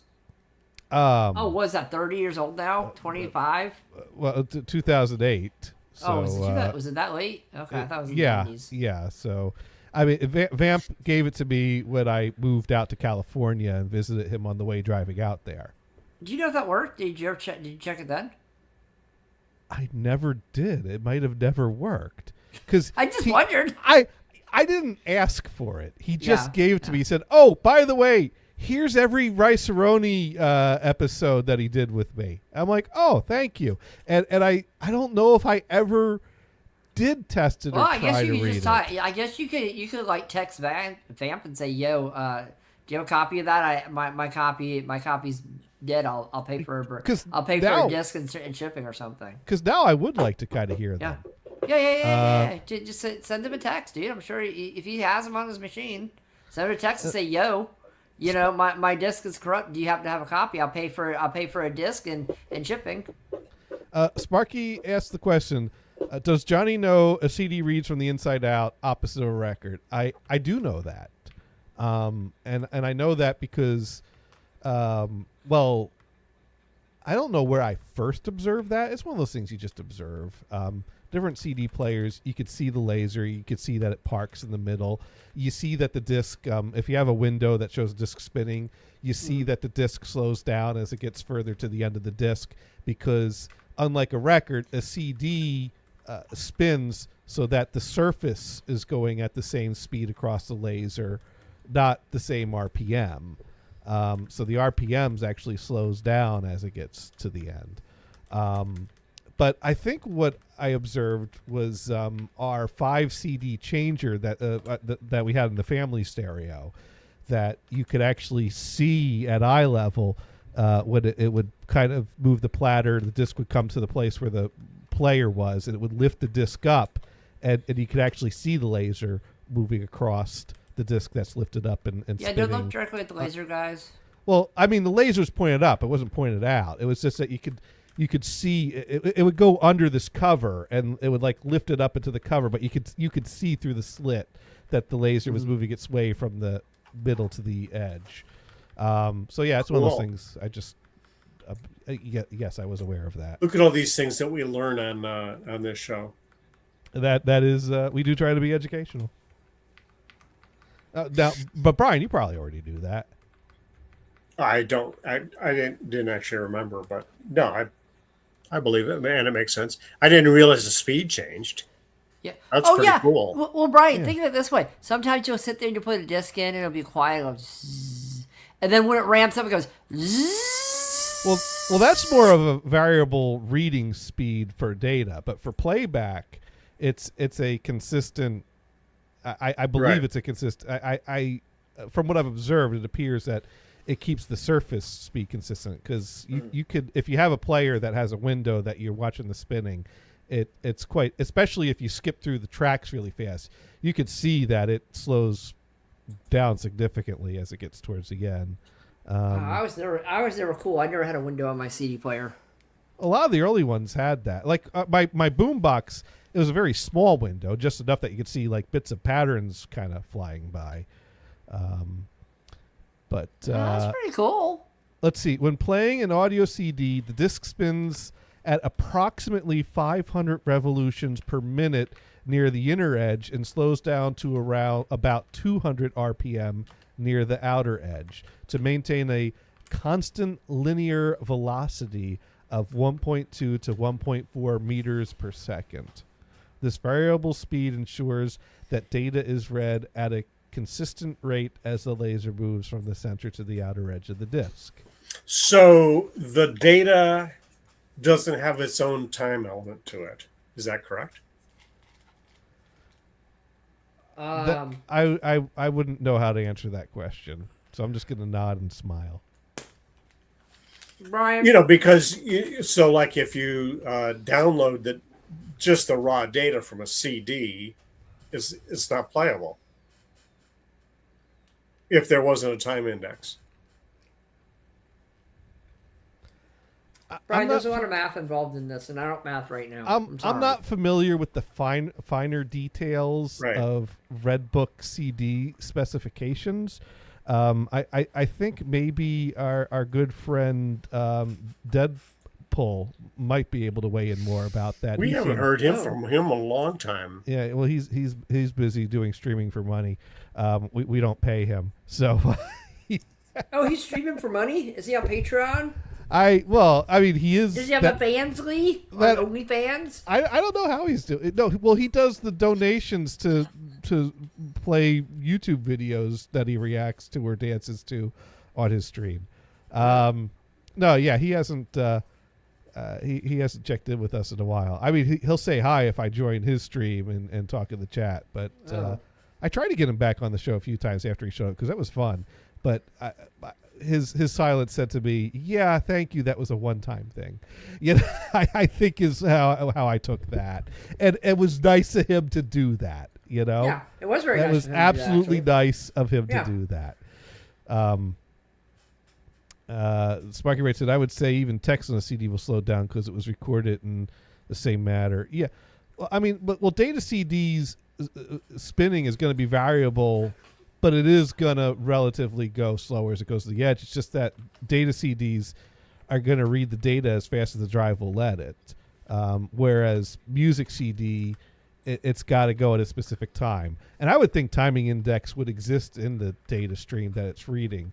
I believe that when you rip a CD to a WAV file, in a sense, it is a bit-for-bit copy of a portion of the data.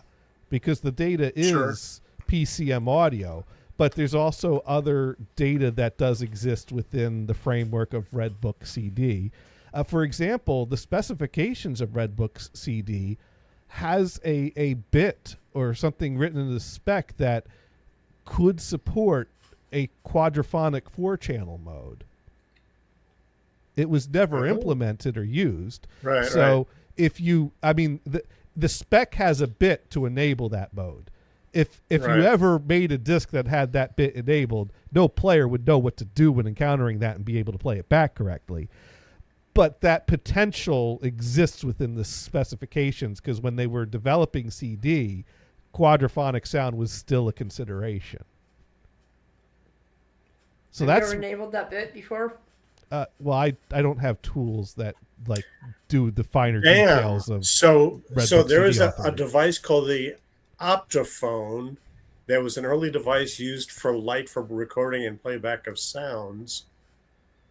First presented in 1913. Okay. There was a lot of cool experiments going on in labs way earlier than we would expect. Of course, then Sony and Philips decided to rustle the patents. Of course, for Sony it. did. And then, of Sony course, they did. sued each other. Thank you, Sony and Philips. Oh, that reminds me. Prototypes of the 1970s. So about a week ago or so, I was watching this guy on YouTube named Isaac. Have you all heard of him? You know the dude Isaac on YouTube? No. Isaac Hayes? Oh, wait, not him. No, he's dead. No, I need to find who. Oh, Isaac Brown. Actually, Isaac Brown, okay. Yeah. He's a one of these young kids that listens to music from like the 70s or 60s or 80s for the first time. So those of us that can't listen to things we love for the first time again can live vicariously through him by watching a younger kid listen to things for the first time.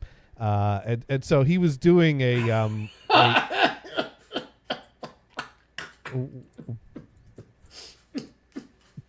Nothing. I was just looking at chat, that's all. I didn't say it. I was died, though. So not Isaac Hayes. I mean, Chris Isaac. Not Chris Isaac. Isaac Brown. I do not Brown. know his preference on Popeye's chicken, but let's just say that he doesn't look like Isaac Hayes, if that's what you're asking. Well, I searched for Isaac. That's not enough. No, Isaac Brown. I got him. Yeah. He's a type dude, a white dude with a goatee. Yeah. That's the dude, and he's like, I think his most recent upload was listening to different Electric Light Orchestra songs. Yeah, actually, for I the see first that time. one. Like, I've never listened to Electric. Oh, that's a good band. So he was. Doing I never a lot, listened to a Beatles album. What's wrong with that dude? and he's he works in music production, Gen Z music producer, listening to classic things for the first time. And I never listened to the Beach Boys. Well, I haven't either. No, I'm kidding. Yeah. But I don't have any. Well, I've downloaded a few Beach Boys songs, but not very many. I've never listened to Pink Floyd Dark Side of the Moon. Wow. So anyways, he's doing a live stream listening to songs from 1971 for the first time. And this young kid, I couldn't scream loud enough at my TV, because he did a reaction to Gypsies, Tramps, and Thieves by Cher. Oh, it's that song. I know that song. By Cher. Yeah, good song. By Chair, huh? By Cher. By Of Cher. the, What did he say about it? by Chair of the Sony and Chair show. Cher. Gators. Oh my Gators, God. Gators. Did he axe a friend? Did he what? Did he axe a friend? Back to friend. Yeah. He Yes, kept, use the axe on the he head. kept calling her Chair, and it's like she's had she's had more recent hits. How do you not know the name Cher? How do you not know Cher? What's funny is that, let's see, if you go to Vegas, there will be a chair imitation there. Along with Elvis. The guy comes out, I don't poses in think the that shape of a does chair. weddings, though.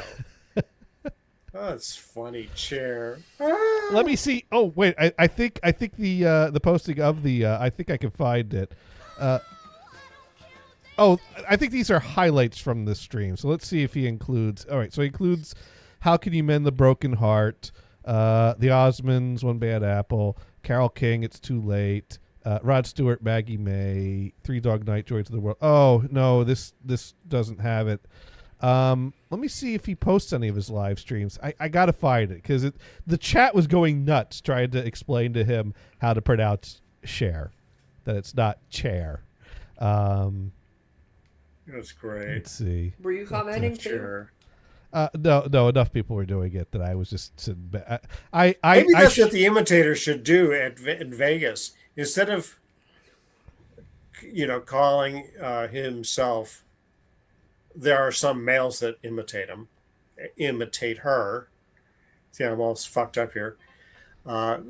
You call yourself Chair. I'm the male version. Or something. I don't know. There was a joke in there someplace, and I totally fucked it up. Yeah, we'll fix it in post. Yeah, exactly. Thanks. Oh, I think I found the stream that he did this on. Let's see. He's listening to Allman Brothers. He's listening to. Let's see. Win-win. Traffic. Yeah. With the. Let's see. Okay. Fine, we'll do this all. Oh, Black Sabbath. What is? I don't remember having this background. Album art. The Oh, here we go. cheesesteak with the baked I'm beans. only human. I sometimes make mistakes. Okay. Now we're doing the poll. Gosh. And share one. Okay. Oh, now he's Yep. saying it right. Share? What is okay? Share. Okay. Deal. All right. How do you not know how to Overwhelmingly say so your name? far. So it was earlier when he was doing a poll that he was talking about chair. Eb says, I have a backup request in case you've done my primary request already, or if you want, you can poll the members to pick which request to do. Yes. Either way, I'm happy by Gypsies, Tramps and Thieves, or Chair by Baby Day by Milani. Well, first he mixed that Do a up. poll. So He thought Chair was a song by another group, and so he did a poll for the wrong happy. thing. 30 seconds. I'm gonna skip it. Those 30 Chair seconds. is leading. Chair. And 3, 2, 1. And now All right, people Chair point out his is the winner. Let's do it. chair. Chair by Baby Day Milani. I don't know how to pronounce that last thing. Oh, No, it was he was Do it. confusing. that's No, Baby Day. Wait, where's Chair? I don't understand. Wait, why isn't it coming up? because Oh wait, you think Thieves of the by wrong Chair thing. or Baby Day. Oh, I totally did that wrong. He got No it. kidding. Yes. He got it. Oh gosh, I totally got that confused. Gypsies, Tramps, and Thieves by Chair or Baby Day by Melanie. Lol, I totally did that wrong. Okay, And he's still saying let's chair. try. Oh my gosh, I screwed that up. Okay, let's try that The again. funny thing is that earlier he says it right, and then I'm he goes only to human. chair. Well, I sometimes was make mistakes. Okay, I had to now we're rewind doing a the bit. poll. Oh, you did? Okay, I missed it. Gosh, and share one. Okay, yep. Oh, now he said it right. Share? What is share? Okay. Yeah. See, now here's where he said it right. All right. So that's when people start typing in share. Share, not chair. So, but that was funny that he was kept referring to her, and of course, chat's like, "What? You've never heard of Cher?" Actually, I've swapped some messages on Twitter with Cher. What? Yep, Brian, she's pretty cool. what's up with that picture? I don't know. It was on my list of pictures. I go, oh yeah, I'll put that one up. I don't even know where I got it. That is a crime. It's disturbing. That is. I'm calling the police on you. That is Okay, a food crime right there. That is, I know. Especially you're the cheesecake guy, right? I have to Google. Exactly. I have to Google Gators? this now if this is a thing or not. I have a question for you, Gators. Did you guys do your pumpkin cheesecake this year? Well, I've given up on. I stick to the standard cheesecake. I was experimenting with the pumpkin cheesecake for about a year, and I never quite got it how I wanted it. You leave that to the Cheesecake Factory. And so yeah.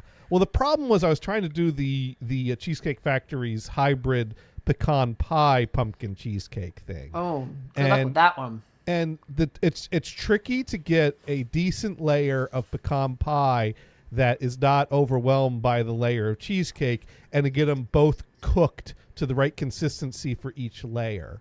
I did get one that came out pretty okay, but the pecan pie layer was pretty light. And if I ever tried to add more to the pecan pie layer, it wouldn't cook through as much, and it would be really soupy on the bottom. You know how you'd make it perfect? How's that?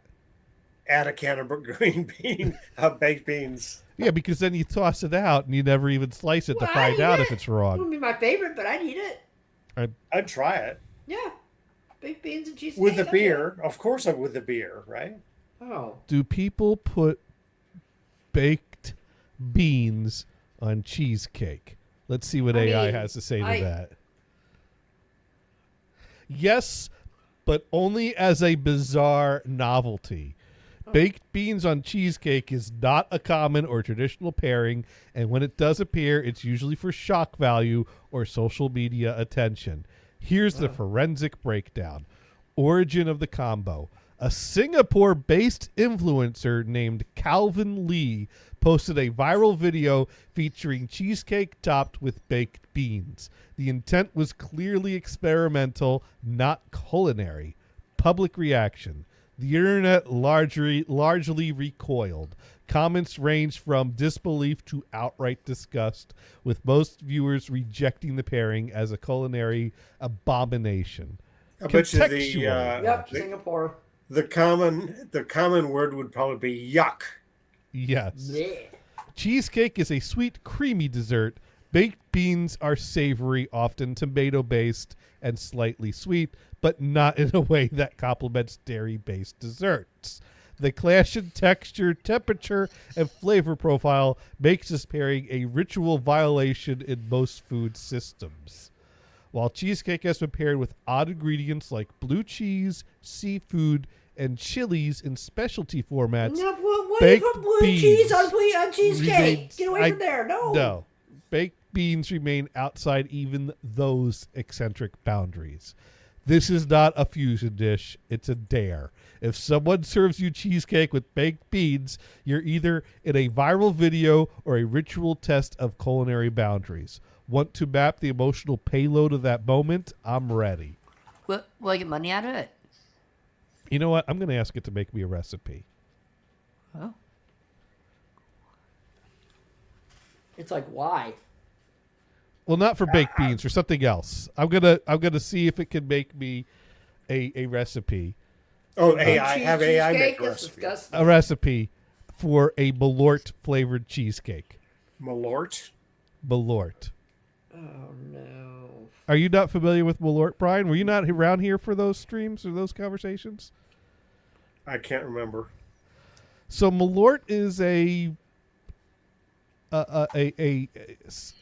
liqueur that you would do shots of, mostly for a dare, not for enjoyment.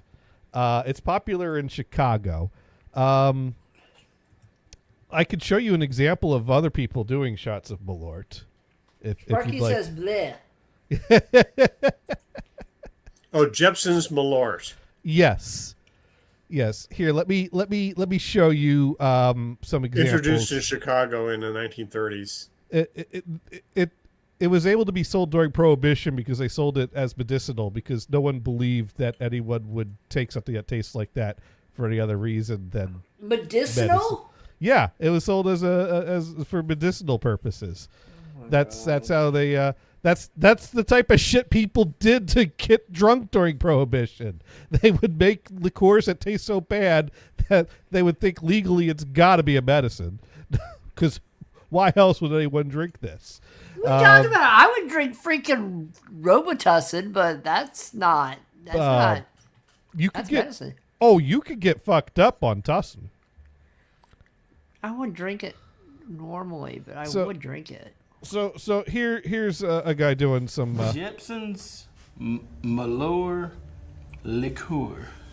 Carl Jepson Company, Chicago. Oh, it's USA. doing the thing again. Oh, lovely. Why would you? Yeah, all right, we're gonna do that. We're gonna remove that. Okay, now it's actually sharing the video.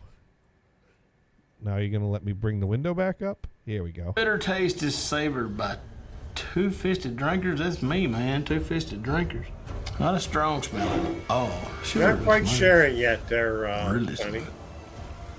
Oh, it's previewing to me, but it's not previewing to you because of course it isn't. God, I fucking hate this update that they did. They totally fucked it up. So now I got to stop it, take it out, and add it again. All right, let's see. Share screen. There we go. All right, so now you actually get a window? Yeah. Want to see something? Jepson's Malort liqueur. Carl Jepson Company, Chicago, USA. Its bitter taste is savored by two-fisted drinkers. That's me, man. Two-fisted drinkers. Not a strong smelling. Oh, should be real smooth. Really smooth. That's not two-fisted drinking, though, is it? God damn. You want to have a chaser in the other fist. What the? I've been f***ing hoodwinked. That's the worst goddamn thing ever. Put a top on it, throw it in the river. Son of a bitch. Was that shoe polish liquid form? No way. No way people drink that. I like it shoe polish flavored. I never throw up, but that makes me want to puke. So here's another one. This is Malort, the worst tasting liquor ever made, hailing from Chicago. Let's make poor decisions. Make poor decisions. Get it? That's not a bad Oh, pour. yeah, Sniff no test. meaning there. Gin, iced tea, cigarette butts. They even market this as undrinkable. What is this gonna be? Does Malort hurt? Dibosia. Oh my god.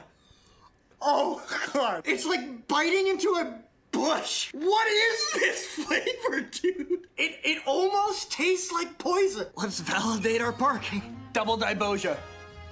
It tastes like a dainty grandmother's ashtray. What the hell's going on in Chicago? Is it good? No, it's not good. Is it worth 28 American dollars? If you're from Chicago. Final rating, 2 out of 10. This is 2. 2, that's generous. And they tried to make a commercial for it, but they ran into a problem.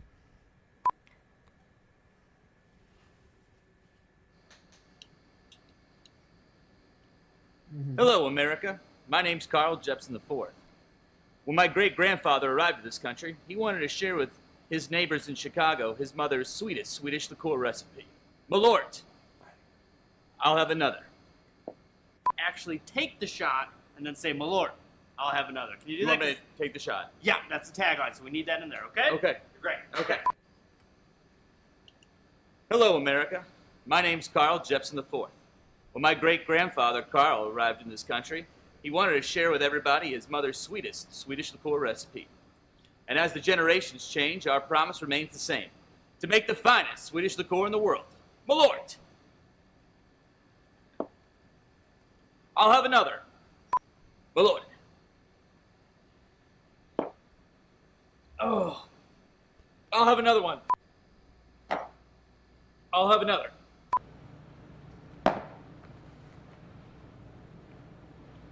I'll have another.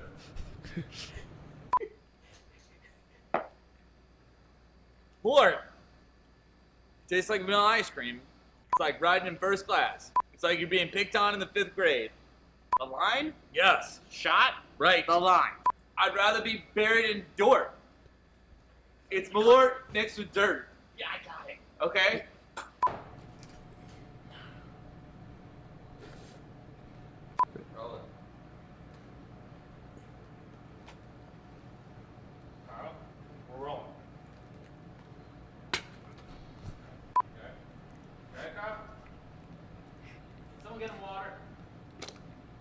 reminds me. I feel much better now. Was the bottle full? Hello, when it America. started My this name's segment? Carl Yes. Jepson IV, Because there's only a bit and left. I'm buzzed. But I'm also real proud of my great-grandfather's sweetest Swedish liqueur. My great-grandfather's sweetest Swedish liqueur. Swedish Malort. Swedish cuisines and spirits both suck. Tastes like an abortion clinic in Iceland. It's a product of a gypsy Hi. curse. Cut. Carl, that's not the tagline. I'm sorry. It just tastes like something that would be a product of a gypsy curse. Cut. I'm gonna fight somebody if I have to do another one.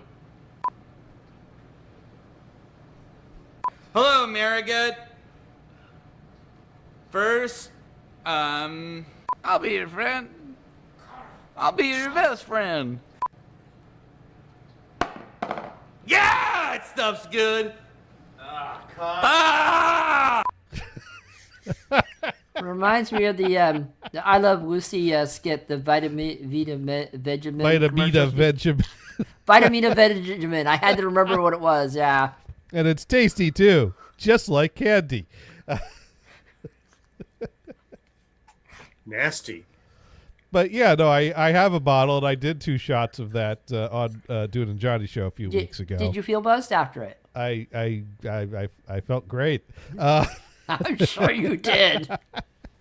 You say But- dude makes a face after an IPA. Well, I'm sure you were making that face a little extra, weren't you? Yeah, I made a face. So anyways, Well, I like the Wikipedia line.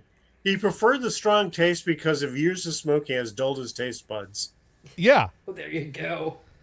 So I asked AI to make me a Malort cheesecake recipe. And what'd it Let's- say? Crust savory bitter base. 1.5 cups crust pretzels, not graham crackers. Salt and crunch are essential. 1/4 cup brown sugar, 1/2 cup unsalted butter melted. Optional 1 teaspoon orange zest to echo Malort's citrus bitter profile. Instructions. Preheat oven to 325 degrees Fahrenheit. Mix pretzels, sugar, and butter until evenly coated. Press into 9-inch springform pan. Bake for 10 minutes. Cool. Filling. Malort payload. 24-ounce 3-block cream cheese, room temp. 1 cup sour cream. 3/4 cup granulated sugar. 3 large eggs. 2 tablespoons cornstarch. 2 tablespoon Malort, Jepson's or equivalent. 1 teaspoon vanilla Wait a minute, somebody extract. else makes Wait, it? is there an equivalent to that? Do other people make it than that? That's what I I'm just know of. thinking. Optional 1 tablespoon grapefruit juice or zest to reinforce the bitter citrus profile. Instructions: beat cream cheese until smooth. Add sugar and cornstarch. 2, mix in sour cream, eggs 1 at a time, vanilla, Malort, and grapefruit. Are you going to 3, try this? pour over crust. Tap to release air bubbles. Bake water bath recommended. Bake at 325 for 50 to 60 minutes or until center is slightly jiggly. Cool gradually. Chill 4 hours or overnight. Topping optional but ritual completing. Grapefruit marmalade glaze. 1/4 cup warm with 1 teaspoon Malort. Candied orange peel or burnt sugar shards. Note for edge case calibration. Malort dosage. 2 tablespoons is assertive but not ruinous. More than that and you're in prank territory. Texture override. Cornstarch stabilizes the custard against the ethanol payload. Flavor logic. Grapefruit and pretzel anchor the bitterness in a ritual logic that makes sense. I don't know. Should we try this? Are you taking this cheesecake to the beach house to Thanksgiving then? Not a Malort one. No, I'd have to do this for myself and test it. Hey, Mod Mod Pro. in the house. Hello, Mod Pro. Here, have a foot. I don't know if No, Dune's- nobody wants that. I don't know if Dune's still here though. No, Nobody Bevmo wants doesn't that sell it. Bevmo doesn't sell it. Well, what happened was I went to our local liquor store to pick up a bottle of Aquavit because we usually do shots of Aquavit for Thanksgiving. And I think whatever bottle was left last year is either empty or close to the bottom. And while I was looking for the Aquavit, right near the Aquavit, they had Malort in stock. And I don't live in Chicago. So I'm like, holy crap, why why are they? So I'm like, fuck it. I'm buying a bottle of this. I'm gonna find out. You should have bought a couple bottles and brought it with you. Well, I didn't finish the bottle. I've only had 3 shots out of the bottle, and Kristen had 1. So there's plenty left. So I'm gonna bring both the Aquavit and the Malort with me to Thanksgiving. What was Kristen's? Was her reaction the same as yours? She did not like it. No. No, but we had a group call with her family on Zoom one night. So I broke out the bottle then and said, "Hey, you want to do a shot of Malort on camera?" And we did. Did she let you sleep in the house that night? Oh, well, she volunteered because when I bought the bottle, she's like, "Well, I guess I'll have to try one," and so I didn't let her forget that. Poor thing. But it's not that bad. It's just it's very if you like bitter, you'll like. It's very, very bitter. Okay. I Did you buy a bottle sent it to Dune? I think Dune found out that his local place does carry it, according to their website. But so far, is there going to be a random extra 5-hit one night? Well, I think we looked into the possibility of Sparky making a bottle show up at his door, but I don't think that has happened. That would have been funny, though. But yeah, no, Brian, if you could get it, would you try it? No. No. It's not that bad. Yes. So the description is it's a Basque, and a Basque is a Swedish style liquor flavored with wormwood. Okay. Mm. You like wood, right? Sweden is one of the few countries that never banned absinthe. Yep. You know what absinthe is? Have you tried that? I haven't tried that, but I'm familiar with it. That's banned in a lot of places. It is banned, yeah.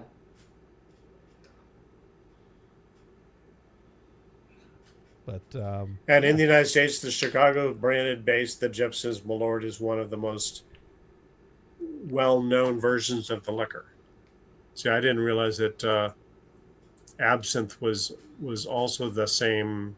Oh, it's not the same. It uses wormwood, but it has it's different. Yeah, of course it is. Yeah. Otherwise, it's actually more pleasant than Malort. But in fact, I would not have heard of it, but I've watched some episodes of the Moonshiners, and they're into that as well. Oh, the Malort? No, the absinthe. Oh, the absinthe. Well, that's we get some absinthe. Okay. Well, that gets its flavor from something else, right? It's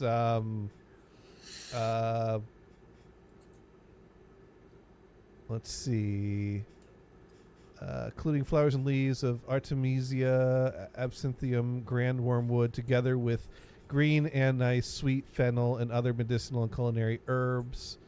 So yeah, there's other things in there that offset the bitterness of the wormwood. It's a more balanced drink. Not that I've had it, so I can't really say. But yeah. So you have some of the gypsums. I do. Malort. So why don't you get a bottle of absinthe and compare them? I could do that. I guess next time I'm at the liquor store, I could take a look. If they carry it. Yeah. Well, they're more likely to carry that than Malort. But right. You're going to go there and say, I see I'm the only one that ever grabbed the bottle. Okay. Yeah, I don't know how they ended up with Malort. If it's actually catching on because of online dare trends, or if some local person actually convinced them to order it so he could buy a bottle, and now they have the rest of the case to try to unload, and some dumbass bought a second bottle right here.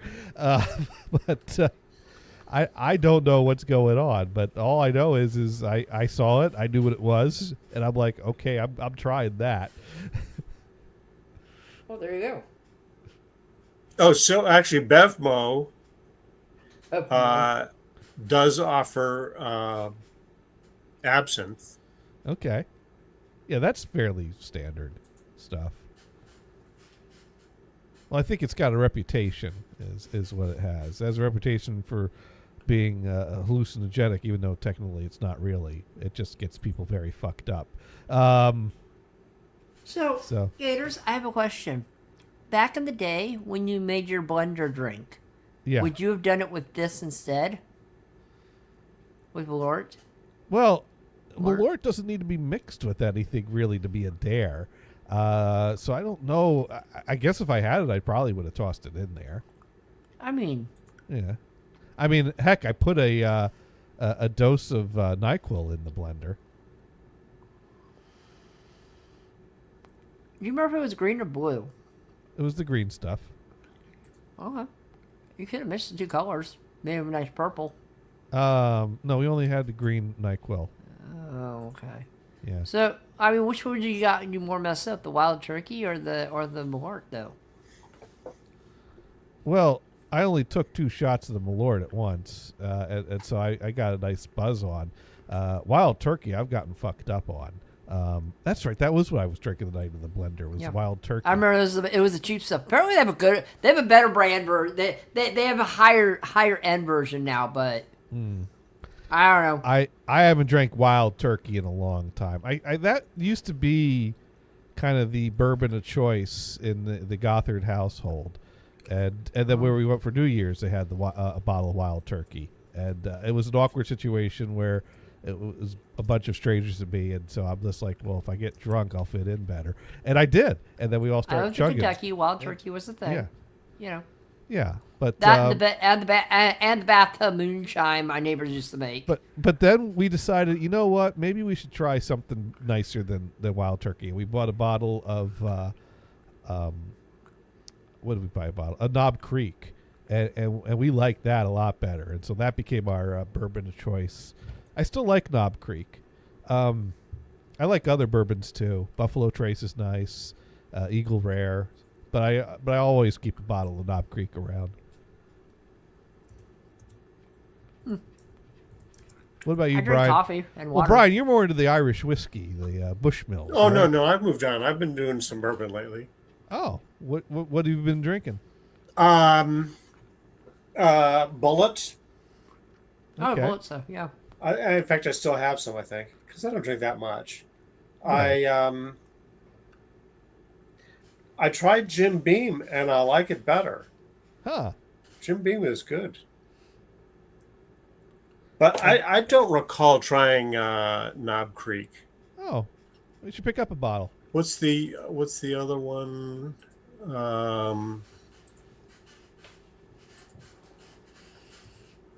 What's that?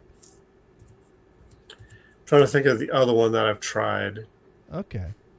Old Granddad? Yeah, no, one of the more common ones.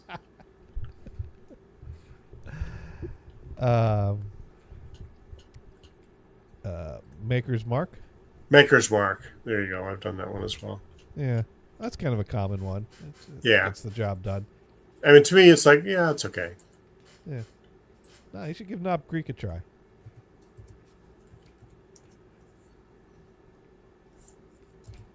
And if you're feeling fancy, maybe some Eagle Rare. But yeah, I think you're right. It is about raid time. And so while we think about looking for someone to raid, we should... yeah. Oh, no. That was from Oak Island. So, I meant to ask, you're still watching that? Yeah, I started up this week. Because it sounds like you're getting pissed off at the show now. So, nah, like, it's just, I mean, like, really, that's it. Yeah. I mean, in fact, in this one group, the Oak Island Solved group, that's started by the guy that wrote this book. Yeah. Oh, yeah. I solved it. Scam. Exactly. No, this guy's got a formula, and he says, and the money pit is not the right place. So he thinks there's another pit somewhere else. Well, no, he thinks it's buried someplace else, and they just haven't found where it is. And he uses this mathematics and... But religious symbology to say this is where it is. But isn't the whole origins of the... I've read the origins of the story as someone found an indentation and signs of a previous dig, which is what drew attention to this island. So now he's like, oh, I got a formula where it's buried on this island. Well, okay, so the thing is, that is the original money pit. You know, the boys saw these lights on Oak Island. They went there and they saw this workings. And so they decide that's it. And everybody that follows going to the same place. That's the problem. But what came first? The story of treasure being buried on this island or the hole? No, I think there's lots of rumors of different things. Different pirates visit the thing. Is there any solid evidence that there was ever treasure buried on this island? Other than, well, people have been digging in this spot. It's all hearsay and word of mouth. You know, stories and all this kind of stuff. That's all. You know, I mean, if you go into the history, that could be interesting. And that's part of the reason why I watch it, is that there is some history of it. They don't get into the details that, you know, the French and the English, and then the French had it, and then the English had it. So it swapped hands between the French and the English, right? After they stole it from the Native Americans. So this other guy thinks that they just need to start digging other places they haven't dug. In fact, there is a place on mainland Nova Scotia, not far from Oak Island, that has something that was there. So they're looking at this one place on one island. There are other islands around. There's Frog Island and Round Island and all these little islands all around there. But for some reason, well, because of these guys, they're focused on this. And a lot of people have these different theories. Because this urban legend myth that keeps getting passed around. I mean, I read about it in National Geographic World magazine, the kids version of National Geographic. Well, you had the Reader's Digest version, right? National Geographic World. It was a kids magazine. The kids version of National Geographic. Oh, it was there too. I thought you said Reader's Digest once. No, it was the kids version. Because that's one of the big Geographic. ones. That's what the one where the Lagina brothers were reading from. But this article is written for kids, but again, it kind of tells... I'd have to find the article, but I read it as like fact. Like, oh my God, this stuff really happened. Oh, these planks really existed because they had drawings of it there. And why would this magazine lie to me? And then years later, you find out that this is all hearsay. This is all bullshit. You've been lied to. Well, I mean, there's been a lot of people. I mean, Franklin Delano Roosevelt, years before he became president, he wasn't even in politics yet. The family had money. And he had heard the story, and he spent some time on Oak Island. Okay. It doesn't say, yeah, there's no shit here, so he left. And he would have gotten down the money pit and got the treasure if they would have built a ramp. That's right. Built a ramp. Was that too soon? Well, he hadn't got polio yet. Okay. That came later. Sparky writes it, excuse me while I go get some green seedless grapes to snack on. Yay. But, well, I think it's time to figure out who we're going to rate anyways, though. Absolutely. Wait, well, we do have to find out what Sparky Toaster learned. So we'll see how his grapes go there, and while we figure out... wow, it is November. You know what? I don't know if I asked you this yet, Brian, but I think you've already told us. You go out to got the turkey. Got the reservations. You got the turkey? You got the turkey reservations. Now, you actually going to get the turkey there? Or? I'm not sure. They actually have between 6 and 8 selections you can pick. I might go traditional and go get the turkey. What the hell? Last time we went to this place, I looked at the wine Marsh, list. you still there? Yes. Oh, I looked at the wine list, and there was nothing on the list. Yeah, I'm still here. Why? Below $80. What? $80. For wine, Wow. yes. No $2 Chuck then. No No. $2 Chuck. Can you bring your own? They probably have a corking fee, but I don't know. Is it $80? No, I don't know. I'm not even going to ask. Okay. All right. I don't know the thing. Maybe I'll see what bourbon they have. Oh, there we go. There we go. You're gonna spend $80. Get the good stuff. Right. Although I guess some people think wine's the good stuff. All right. So Sparky is back. So what we should do is we should find someone to raid. While we do that, this has been another fun-filled edition. But of... what did Insert Sparky title learn? here. Well, we're going to ask that question because we do try to be after the times. Yeah. we do try to be educational here.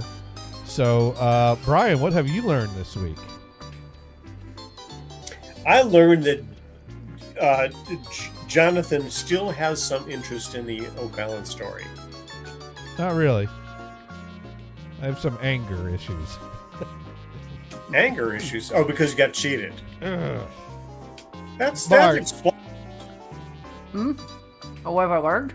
Yes, Mars, what have you learned this week? I learned the only way to really make money on TV, you must have wood in a hole.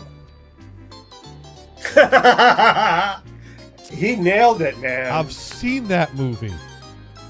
I don't want to know, but you know. And this have is an the alien disappointing involved. thing. The disappointing thing is that this last episode of Oak Island, they didn't. Oh, actually, they did find some wood. Never mind. Sparky Toaster writes in that he learned about linear velocity. I love that. He's the smart guy. We actually said something smart this week. Among Yes. 2 hours of nonsense, we came out with one smart sentence. Yes, that's right. We talk about various alcohol choices that are bad choices and like bad life choices, right? And bad cheesecake recipes. Yeah, right. And today and this week I'm Bob. Bob. There you go. I don't know why I'm Bob. I don't know why you're Bob either. Well, but, because I was fucking around with the logins and all this kind of crapola, and then ads on the Twitch page. Then I go back in. Oh, okay, what do I got to do? Oh, I'm just going to log in as Bob. It's There we go. faster. So I think what we're going to do is we're going to go ahead and we're going to raid Pineapple Hoops. Yay! Because she is live. So anyways, we'll be back next week. Same Be time. respectful. Same place. Be respectful. Be respectful. Be kind. Rewind. That's right. That's right. Maybe that dork that talks about these different music groups. You just say to him, "Be kind, rewind." Be kind. And see if he gets that. There you go. All right. Well, Night. Good night. and we are rated. Oh, her stream is starting soon. I should have checked it was actually. Oh well. Anyways, good night, guys. A party of Night. 5 joined. Yay! We're gonna be winners. All right. Yay.